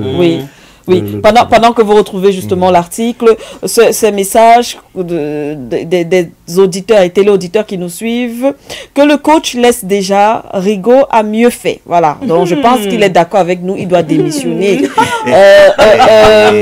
Clunet Erna, Samuel Eto'o, Desbest, victime de néocolonie et d'endocolona dans le football. Moi, je ne regarde plus les matchs des Lions. Bring back Rigobert Song. Voilà, voilà les messages. Donc, on disait que c'était l'homme des proverbes. Maintenant, on veut l'homme des proverbes. Oui. Quand il avait dit c'est de ça qu'il s'agit, les gens n'avaient pas compris. C'est comme ça. C'est de ça qu'il s'agit. Et pour embrayer, je veux dire, pour être sur la même lancée que vous, c'est Kadoumbé, eh bien, je vais lire le sentiment d'un auditeur, d'un téléspectateur et puis d'un artiste camerounais qui dit « J'ai lu sur le visage du président de l'Africa Foot hier un immense regret, une profonde déception face à la non-qualification des Lions indomptables pour la prochaine Coupe du Monde. Et il faut le dire clairement, contrairement à ce que certains peuvent penser, l'Africa Foot est la première grande perdante dans cette affaire, car les retombées financières d'une participation à une Coupe du Monde sont énormes et elles servent directement au développement du football national.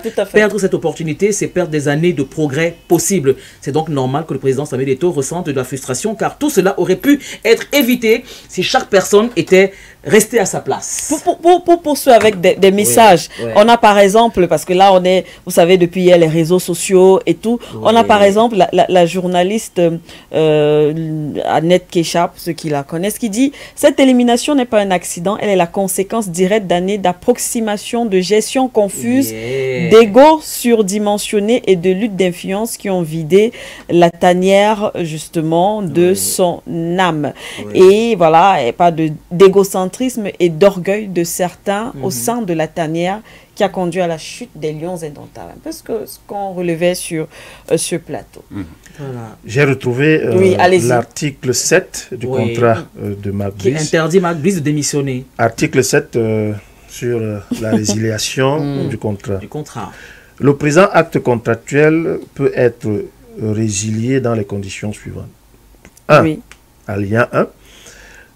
À l'initiative de l'administration, dont l'État du Cameroun ou le FEDE, ça dépend, en cas de non-respect des obligations contractuelles de l'entraîneur-sélectionneur et de non-atteinte des objectifs fixés en dehors de ses obligations sportives. Sauf que nous avons dit, en termes d'objectifs, on ne lui a assigné aucun objectif clair.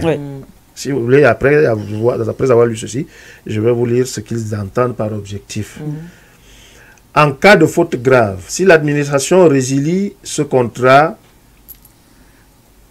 sans motif valable pour raison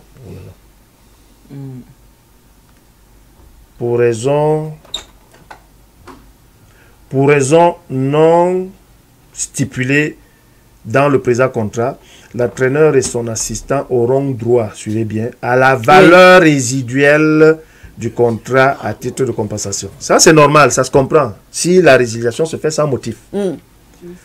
Si la résiliation se fait, et ça, c'est le plus important, à l'initiative de l'entraîneur-sélectionneur, en cas de manquement aux obligations incombant à l'administration, le présent acte peut également être résilié à la demande de l'une partie. Donc, l'entraîneur peut Oui, également tout à fait. résilier. Donc, l'alinéa 3 du dit article, le présent acte peut également être résilié à la demande de l'une des parties en cas de force majeure.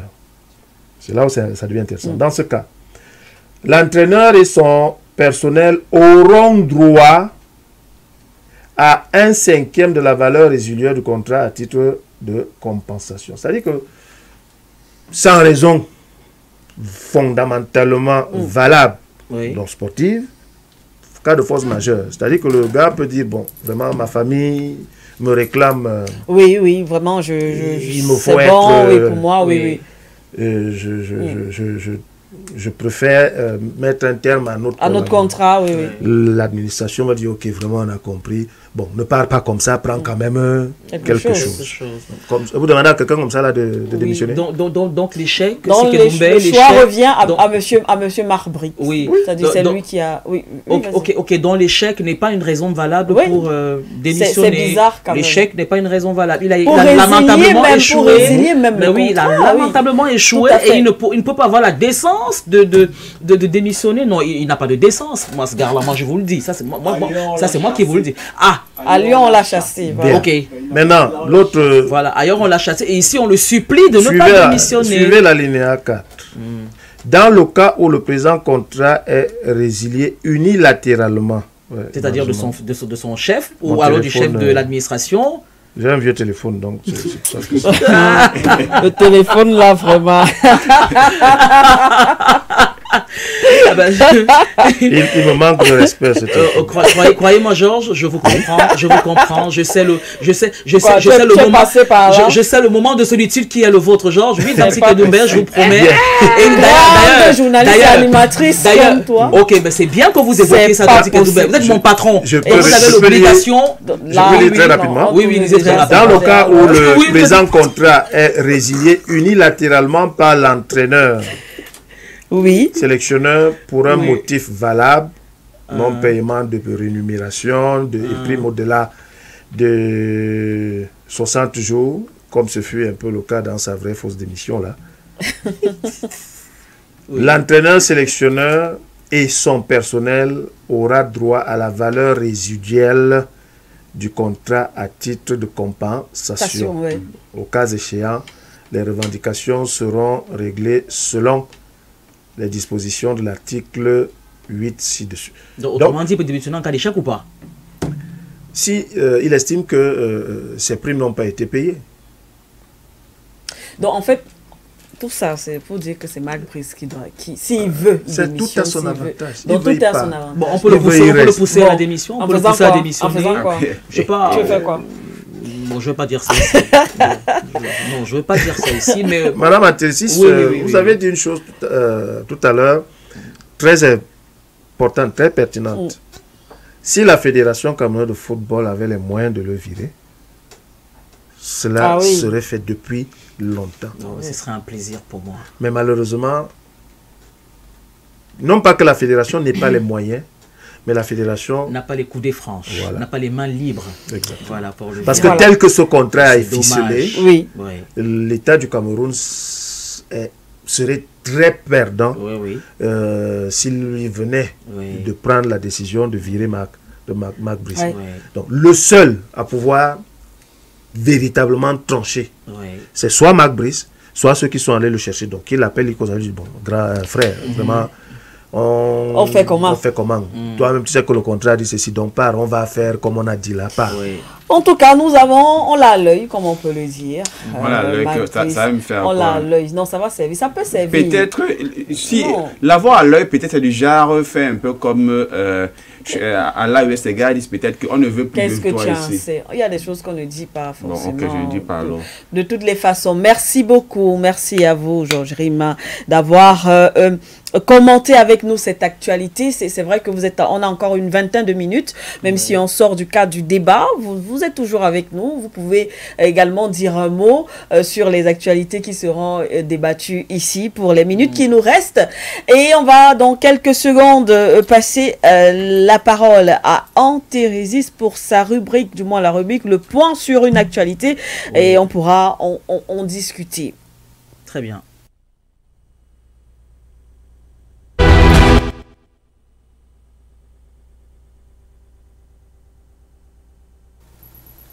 Oui, Pharaon, bien sûr, bien sûr. Alors tout à l'heure, Dame Sike, vous m'avez muselé.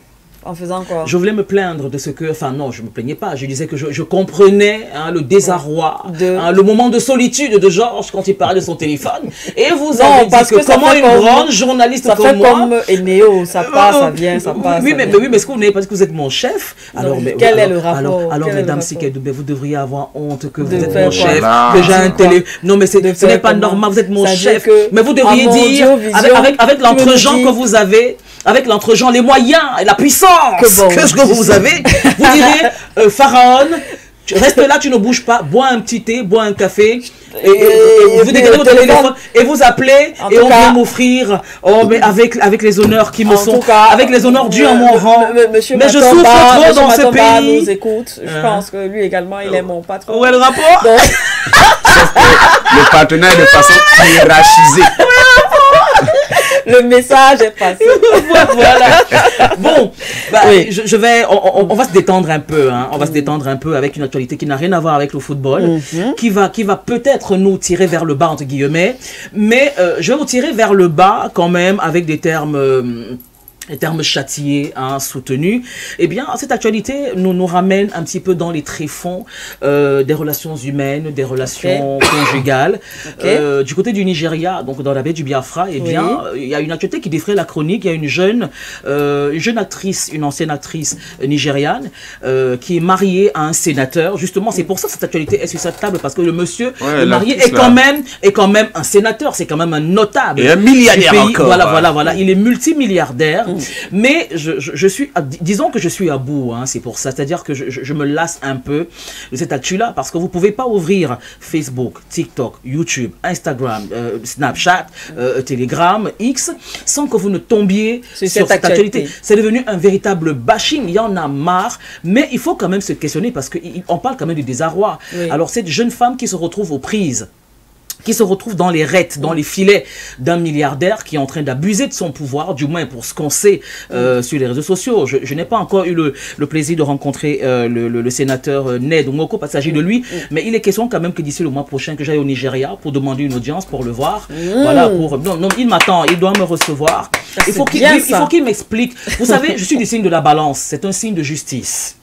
Et jamais, au grand jamais, au cours de ma longue vie, je n'ai jamais pris un parti du moins, j'ai jamais résolu un problème ou alors condamné quelqu'un sans écouter l'autre parti. C'est ça, la caractéristique de nous autres balances, c'est le signe le plus noble de la corporation du zodiaque. C'est le lion. Bon. Non, ce n'est pas vrai. Bon, maintenant, les scorpions, les gémeaux, les malhonnêtes.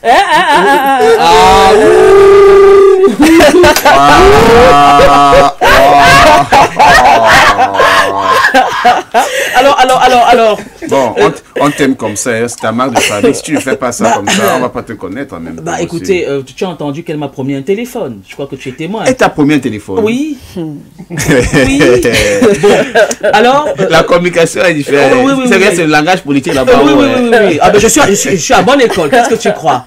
Alors, Regina Daniels, parce qu'il s'agit de lui, est une jeune femme qui a épousé le sénateur Ned Nwoko de près de 40 ans, son aîné. Ce qui déjà n'est pas normal. C'est son choix. Pourquoi tu... Oui, mais pourquoi Non, c'est son choix. Oui, mais aujourd'hui, ce choix-là est en train de lui rester en travers de la gorge. Elle pleure, toutes les larmes de son corps sur les réseaux sociaux. Elle n'en peut plus parce qu'elle veut divorcer. Mais le sénateur Ned Nwoko, il ne l'entend plus cette oreille. Il est polygame. Il a environ 7 femmes. Il a même des Égyptiennes, des Marocaines, des Turques, des Indiennes, des Nigériennes, je ne sais même pas si il y a des Camerounaises. Bon, elles n'ont pas répondu à l'appel. Peut-être qu'elles n'avaient pas le profil pour épouser un milliardaire. I don't know. Alors maintenant, la jeune Regina Daniels est rue dans les brancards. Elle inonde la toile de ses pleurs. Elle pleure toutes les larmes de son corps. Elle n'en peut plus. Elle veut divorcer de ce monsieur-là. Mais sauf qu'il la tient. Il a fait enfermer le frère et la sœur de sa jeune épouse. Maintenant, il menace de faire enfermer la mère, d'ailleurs, qui a été interpellée. Maintenant, il y a une scission, il y a une mésentente entre les deux parents de sa jeune épouse, parce que le père se désolidarise. Il n'était pas au courant de ce mariage. Il n'en était d'ailleurs pas d'accord, parce qu'il est même l'aîné. Non, son beau-fils est son aîné. Ce qui est une seconde entorse Mais c'est pas normal. C'est même indécent, c'est même obscène. Mais la mère a été un peu plus vénale et donc elle a accepté les milliards pour que sa fille aujourd'hui soit malheureuse. Maintenant, le monsieur séquestre l'air de rien, les enfants, donc elle n'en a plus la garde et du coup, ça fait le buzz, un vilain buzz sur la toile. Maintenant, j'évoque ce sujet, je le mets sur cette table parce que ça fait partie justement des conditions de divorce, soit au Cameroun, soit en Afrique. Là, notamment, je vous parle du cas du Nigeria. Alors, une partie de l'opinion prétend que Regina Daniels ne pourra pas sortir aussi facilement des griffes de Nedwoko parce que d'un, il est milliardaire, de deux, il a le bras long. Alors, d'où est-ce qu'une femme qui est malheureuse, jusqu'où une femme qui est malheureuse n'aura pas la possibilité de se défaire d'un mariage qui ne lui convient plus? La question ne concerne pas seulement les Nigériens, mais qui concerne toutes les jeunes femmes, du moins de l'Afrique subsaharienne, parce que certainement en Europe, c'est largement, c'est plus facile. Il suffira simplement peut-être d'introduire une demande en divorce et que le juge ou c'est pas moi le procureur ou c'est pas moi l'État ou le gouvernement, ce que vous voulez, étudie un petit peu la question et qu'on va ok, allez, hop, séparer. Mais ici, ça devient plus compliqué. Oui. Alors, pourquoi c'est plus compliqué de divorcer ici? Déjà, les gens disent, mais oui, que ceux qui ont fait même prière. Vous savez, c'est que sur les réseaux sociaux, lorsqu'une jeune femme montre le faste dans lequel elle vit, elle va être tout le temps en jet privé, elle roule carrosse, elle met des chaussures dont je vais passer la marque, mais j'ai une paire de cette chaussure-là. Le boutin. Bon, non, c'est vous le patron, vous avez le droit. Parce que moi, j'aurais dit ça, que Martin aurait dit la régie. Alors, tu va payer la régie. Martin, je te nuis. Je t'attends. À la peine antenne, je vais te nuire. Bon, alors, si Kedoumbe, est-ce que... qu'est-ce que vous pourriez dire, par exemple, à Regina Daniels si elle avait été votre jeune sœur, ou votre nièce, ou votre cousine, je ne sais pas moi. Et la question, d'ailleurs, vous concerne tous. Georgine, je vous vois, vous faites comme si je n'étais pas là. Non, je suis avec vous, madame. Vous faites comme si je n'étais pas là. Parce que quand il s'agit de vous, les hommes, vous défendez vous. Oui. Bon, alors, vous feriez quoi? Parce que ça peut vous arriver, ça peut nous arriver à tous autant que nous sommes. Alors, vous feriez quoi si vous étiez à la place peut-être d'une parente de Regina Daniels qui est aux prises avec un mari puissant?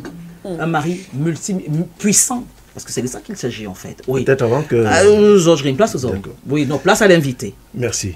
Je vais d'abord que nous comprenions le contexte africain.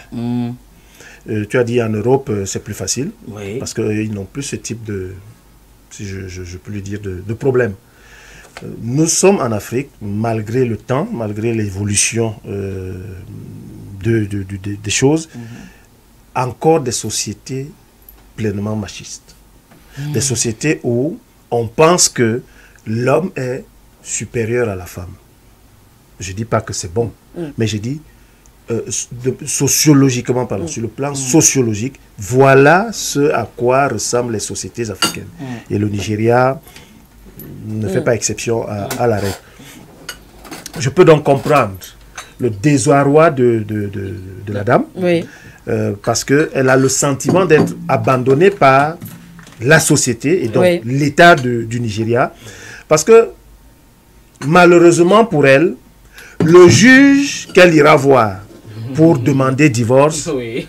Au-delà de ce... Ce ne sera pas facile. Ce ne sera pas facile. Et au-delà de ce que son mari est un sénateur, donc je suppose un homme influent et puissant oui. au Nigeria, il y a déjà que, je vais le dire, le juge, c'est un homme, ce sera forcément, bon, pas forcément, mais le risque pour elle de s'adresser à un homme sera beaucoup plus grand que oui. De s'adresser à une femme. Ce dernier, ma foi, voudra d'abord privilégier les intérêts de l'homme. C'est ça notre société en Afrique. On a eu un cas récemment avec une dame. Il y a une histoire de 25 000 payés par quelqu'un dans un commissariat et qui a été libéré. La dame a été assassinée. Il a assassiné son épouse. Il a assassiné son épouse. 52 000, on a mis en liberté son assassin. Vous comprenez un peu pourquoi je le dis. Nous sommes encore pleinement machistes en Afrique. Et malheureusement, la femme souffre donc de cet état de choses chez nous. Et on a le sentiment qu'elle n'est pas très respectée. Ça, c'est d'un. De deux, la fille veut aujourd'hui divorcer. A-t-elle été forcée à ce mariage-là?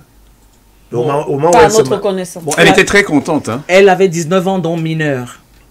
Non, elle était des actrices quand même entrées. Sinon, quand on dit que mineur, non. Mais il y a- Elle était une actrice qui. il n'y a pas de elle mineur, aimait il y a pas de même- mineur acteur. Les- Non, je il y a comprends. pas- il y a Oui. des mineurs. Mais maintenant, mineur, Oui, mais mineur est-ce qu'il y a pas des émancipé. enfants? Mais il y a des enfants qui jouent. Oui. La loi permet aux mineurs même de se marier s'ils sont émancipés. Elle était effectivement 19 ans. mineure émancipée, puisque, comme on le dit, elle était déjà actrice. Mm.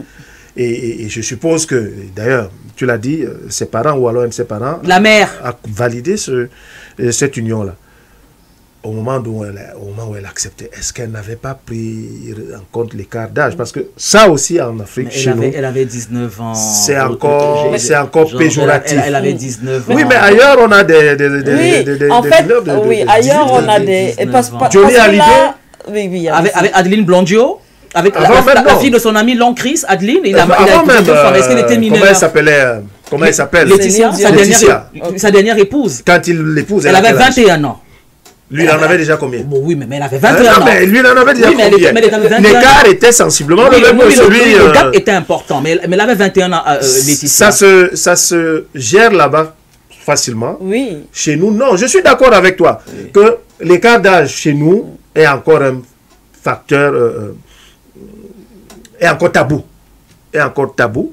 Et donc, du coup, je ne comprends pas que elle ayant conscience de cet écart d'âge et de savoir que ce serait mal perçu dans notre société, qu'elle ait accepté. Donc, si elle a accepté, ça veut dire qu'elle a accepté en pleine... Oui, encore Oui, mais elle était jeune, encore à 19 que tabou. ans, Oui, mais le problème, c'est qu'on risque d'entrer là dans un débat où on risque de s'attirer également les foudres de certains de nos garants de, je vais pas dire quoi, de la culture, la tradition, parce qu'il faut pas oublier en Thérésis que moi je suis pas personnellement d'accord avec certaines de nos pratiques, hein, parce que en Afrique il y a encore des coins où on sait qu'on marie, elle avait 19 ans, Oui. mais ailleurs Il y en a on qui se sait marient qu'il y a plus jeunes, 13 ans, à 12 10 ans, à 12 ans même. et tout, donc Oui. on ne sait pas dans quelles conditions, peut-être que là-bas à ce moment on ne sait pas de quelle culture, je sais pas, peut-être que c'est normal chez eux à 19 ans qu'elle se soit mariée avec ce monsieur, donc il faut déjà tenir compte de cela. Après on a quand même vu une Regina Daniel qui aimait bien son train de vie. Oui, mais j'ai évoqué ça. Voilà, Elle aimait roulait bien grand son carrosse. train de Voilà, vie. oui, oui. Non, Et ça, puis il y je a l'ai des évoqué. cultures aussi où Oui. quand tu veux quand même demander le divorce, il y a des gars qui sont un peu comme des bons bassards comme Samuel Eto'o. Remets-moi là-bas tout ce que je t'ai donné. Donc, rembourse. Et la dot, et tous les biens. Et, les jets privés, les sacs bijoux, et les tout, sacs. et tout. Tu veux te lever comme ça un matin que oh, je pars et tout et tout. Maman, rembourse d'abord ce que Et justement, ce que il j'ai menace, dépassé. et justement, il Oui. menace de faire arrêter la mère de la fille si jamais, si elle ne revient pas dans son foyer. Elle a, Ouais, quitté, c'est elle a vrai fui le que- domicile conjugal. Oui, elle a fui. Oui, En oui. fait, moi, l'autre côté quand même que je déplore, c'est est-ce qu'on doit arriver, parce que le monsieur, au-delà de tout, le monsieur est un homme très puissant. Est-ce qu'il faut encore peut-être un mort sur Oh, il ce veut- carreau il pour veut que- l'écraser, pour il qu'on veut re- pour l'écraser. qu'on se dise, oui, on aurait dû Oh, laisser il veut- vraiment. il veut Je l'écraser. pense qu'un grand homme, Ouais. quand même, il devrait laisser Et puis, la jeune Elle sœur. lui a déjà fait 2 enfants. Voilà, un Elle lui a grand fait homme, 2 il garçons. doit laisser donc. la jeune sœur vraiment Mais oui. qu'elle aille quelque part. Et Ah puis il oui. peut avoir toutes les femmes qu'il veut. Mais il en a d'ailleurs. Voilà, mais donc, il a un harem, pas- ce gars-là. Il a un harem. Il a un harem de sa harem. politique. C'est pour ça qu'on dit qu'en Afrique, Il a un harem. on n'est pas contre la polygamie, Oui. mais il faut avoir les moyens de sa politique. Non, il en a. Il a les Il faut avoir les moyens. moyens, oui, oui. Non, il est Tu as les moyens milliardaire. de ta politique, Oui, ça oui, va. oui, Nous, oui, on oui, n'a oui, pas de oui, oui, problème il est avec ça. milliardaire. Maintenant, Ouais. moi je pense que ce n'est pas véritablement s'en séparer qui lui pose problème. Oui. C'est son ego. C'est l'ego. Ouais. Moi, je suis d'accord avec C'est ça. son ego. Je suis d'accord avec ça. Que pensera-t-on de lui? La femme l'a quitté peut-être parce qu'il n'est plus homme. Je suis pas sûre. Non, je veux dire qu'il Non, c'est pour ça qu'on- s'imaginait toutes sortes Il de... frappait quand Et même oui, mais, sur la- oui, mais et la- alors, Georges, et alors. Je ne le défends Et pas. alors, il y a les gens qui. Moi, je dis. Je ne le défends pas, j'ai dit simplement Oui. que nous sommes, et c'est pour ça que j'ai dit, je veux que nous analysions la chose dans un contexte typiquement africain. C'est pour ça que j'ai dit, son ego. Oui.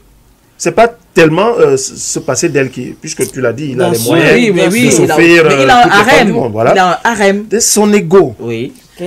qu'une femme l'a quitté, ça sonne mal dans... Oui, mais quelle femme? C'est une petite fille. Justement, et c'est ça le problème. Mais c'est une petite fille. C'est ça le problème. C'est son arrière-petite-fille. Il a épousé son arrière-petite-fille. Mais c'est ça. Son arrière-petite-fille l'a accepté comme époux. Voilà. Elle lui a fait 2 gosses. Elle avait 19 ans. Il a abusé de sa jeunesse. Non, attends, elle avait 19 ans. Non, là, je suis pas d'accord. Il y a beaucoup de facteurs qui interviennent. C'est pas comme s'il l'a kidnappé, c'est pas comme si il la retient, ou alors il est allé l'enlever. Oui, mais à 66 ans, qu'est-ce que vous avez à épouser une gamine de 19 ans quand même? Mais qu'est-ce qu'une gamine de 19 ans a accepté? Justement, elle était une gamine, justement. Il a influencé. Une gamine qui était déjà émancipée. Non. Si, elle jusqu'à était une actrice. gamine. Jusqu'à actrice. Elle était déjà actrice. Si, si.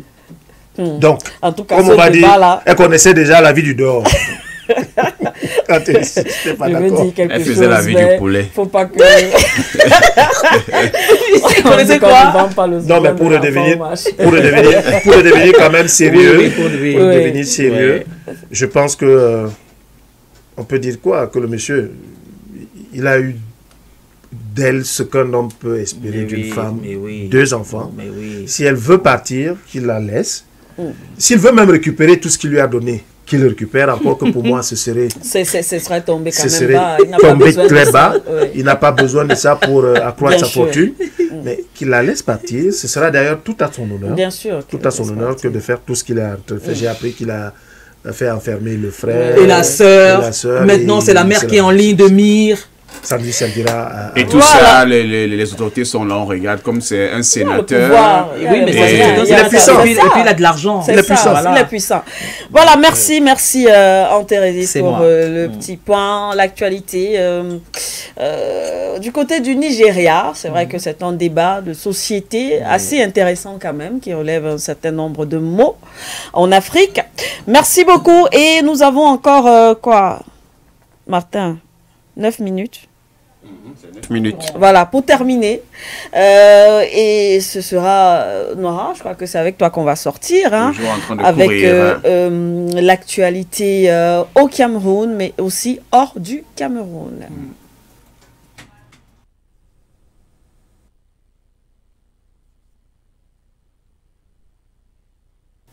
C'est bon. Voilà, je peux lancer? Oui. Alors, on va courir très rapidement parce qu'apparemment, j'aime bien courir. Au Cameroun, bon, on va plus revenir là-dessus. On sait que... un sportif. Oui, le rêve des Camerounais des Lions indomptables s'est brisé hier avec donc cette victoire 0 but contre 1 face à la RDC. Est-ce qu'on peut dire maintenant il faudrait tourner la page? Seulement, dans le cadre de tourner la page, ça devient compliqué. Marc Brice a eu à souligner que les joueurs sont des professionnels. Oui. Donc, c'est une affaire qui touche tout le monde. Il faut maintenant regarder la CAN et il pense que ces gars ont les possibilités de pouvoir se ressaisir au niveau de la CAN. C'est toi qui pensais à sa démission. Le gars, lui, il est déjà dans la CAN. Ça dit que Bavadé, lui, il y a la CAN. Un point trait. Tu comprends? C'est comme ça. Alors, au niveau de la crise post-électorale, nous revenons selon les informations qu'on a eues. Le président Paul Biya s'est exprimé sur les réseaux encore. C'était hier jeudi, en indiquant que le Cameroun n'avait pas besoin encore qu'il y ait des violences. Forcément, cela pourrait revenir de la part toujours de certains messages que les uns et les autres continuent d'envoyer. Oui. Et à cette suite-là, le gouvernement a quand même été souple puisque le Manidem a annoncé la libération de 24 détenus interpellés du côté de Sancho la journée d'hier. Et cette même actualité continue toujours puisque le 6e adjoint au maire de Douala 5e, qui était maire PCRN, a été convoqué pour le 17 novembre, une convocation administrative par le préfet du Vouri. Il faut dire que le document qui a été signé par l'autorité administrative n'a pas toutes les informations précises, mais ce qu'on peut noter, c'est qu'en date du 10 novembre dernier, l'autorité municipale, je vais l'appeler ainsi, Joseph Espoir-Billon, avait tenu des propos qui ne visaient pas à apporter la calmie sur un plateau d'une chaîne de télévision au cours d'une émission justement axée sur la politique, en traitant les membres du gouvernement, du moins toute la clique de mensongers, d'acteurs de corruption, de n'avoir pas voulu ci, n'avoir pas voulu ça. Pourtant, nous sommes au lendemain des élections présidentielles où le président même a déjà eu à prêter serment. Donc certainement également, ceci pourrait être un recadrage de la part de l'autorité administrative. On va rapidement courir du côté des États-Unis qui envisagent de lancer l'opération américaine Southern Spear. Il faut dire que c'est une campagne militaire d'ampleur contre les narcoterroristes en Amérique latine qui a donc été annoncée par le secrétaire d'État à la Défense qui, il faut également aussi le souligner, hier a eu à changer la plaque du Pentagone. C'est d'ailleurs devenu le département, sinon le ministère de la guerre.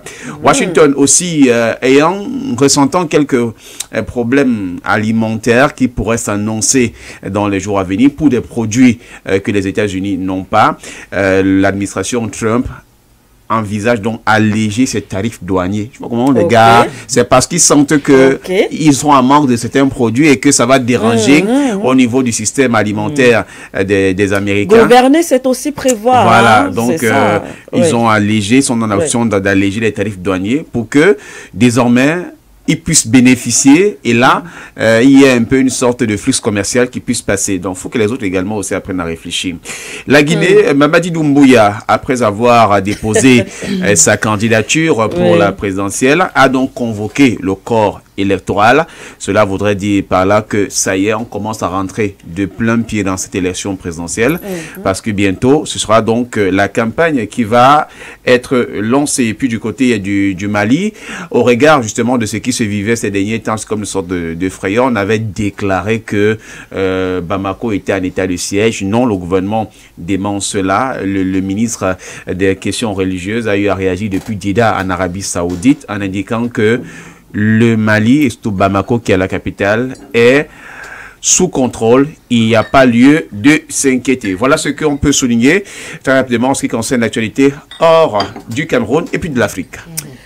Merci Noira, merci beaucoup pour ces informations. Heureusement, aujourd'hui, vous n'avez que donné l'information. Oui, pas comme les autres parce jours. Que souvent, c'est parce que finalement, j'étais sous la fièvre de Mouminga Malou.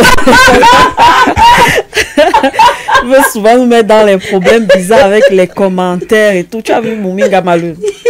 Gamaleu, oh non, Mablis n'est pas bien. Comment il reste, c'est 1 minute et demie, même pas 2. 1 minute et demie qui décide de faire entrer Mouminga Maleu. C'est pour que les Camerounais disent quoi encore? Tu pourrais nous faire la danse de Mouminga Maleu? Je pense que il a tellement fait buzz qu'on n'a pas besoin d'arrêter. Il faut qu'il fasse profil bas. Il faut qu'il fasse profil bas. En tout cas, merci Martin, Qu'est-ce qui se passe? Le casque, si. Vraiment, la prochaine fois, tu seras sanctionné en direct. Très bien. Vraiment. Parce que ce casque, je ne sais pas. Ça fait comme le téléphone de Georges. Ça passe, ça revient, ça revient, je ne sais pas. Mon téléphone est venu m'exposer. Merci à toi, téléphone. En tout cas, merci beaucoup. C'était vraiment un réel plaisir de vous avoir sur ce plateau. Merci beaucoup. C'est moi qui vous remercie pour l'invitation, Madame Siken Doumbé, que je viens d'ailleurs de commenter sur votre page en disant que au-delà de ce que ça a été très enrichissant, ça a également été très, très, très fun. Fun. J'ai aimé l'ambiance. Merci. Félicitations. Merci beaucoup. Pour ce bon moment de radio que nous avons passé ensemble. Merci infiniment. Alors, Noira, merci. Oui, merci. D'avoir été correct et surtout d'avoir respecté nos auditeurs. Pour une fois aujourd'hui, je me suis bien comporté. Oui, sauf que je ne pouvais pas quand même sortir sans boire le café. Donc, oui, il faut qu'on tu sais que quand tu bois comme ça, Martin n'est pas... Il est là-bas, il est obligé de faire... Il est bouton. Non, Martin, tu vas boire le café. Tu vas boire. Un peu. Mais ça va finir. Pharaon Antérésis, merci. C'est moi. Merci beaucoup. Chokran. Chokran Katir. La première fois quelqu'un m'a dit Chokran, j'ai quelqu'un qui m'avait insulté. Tu dis que Chokran, je suis allé demander Chokran, ça veut dire quoi? Ça voulait seulement dire merci.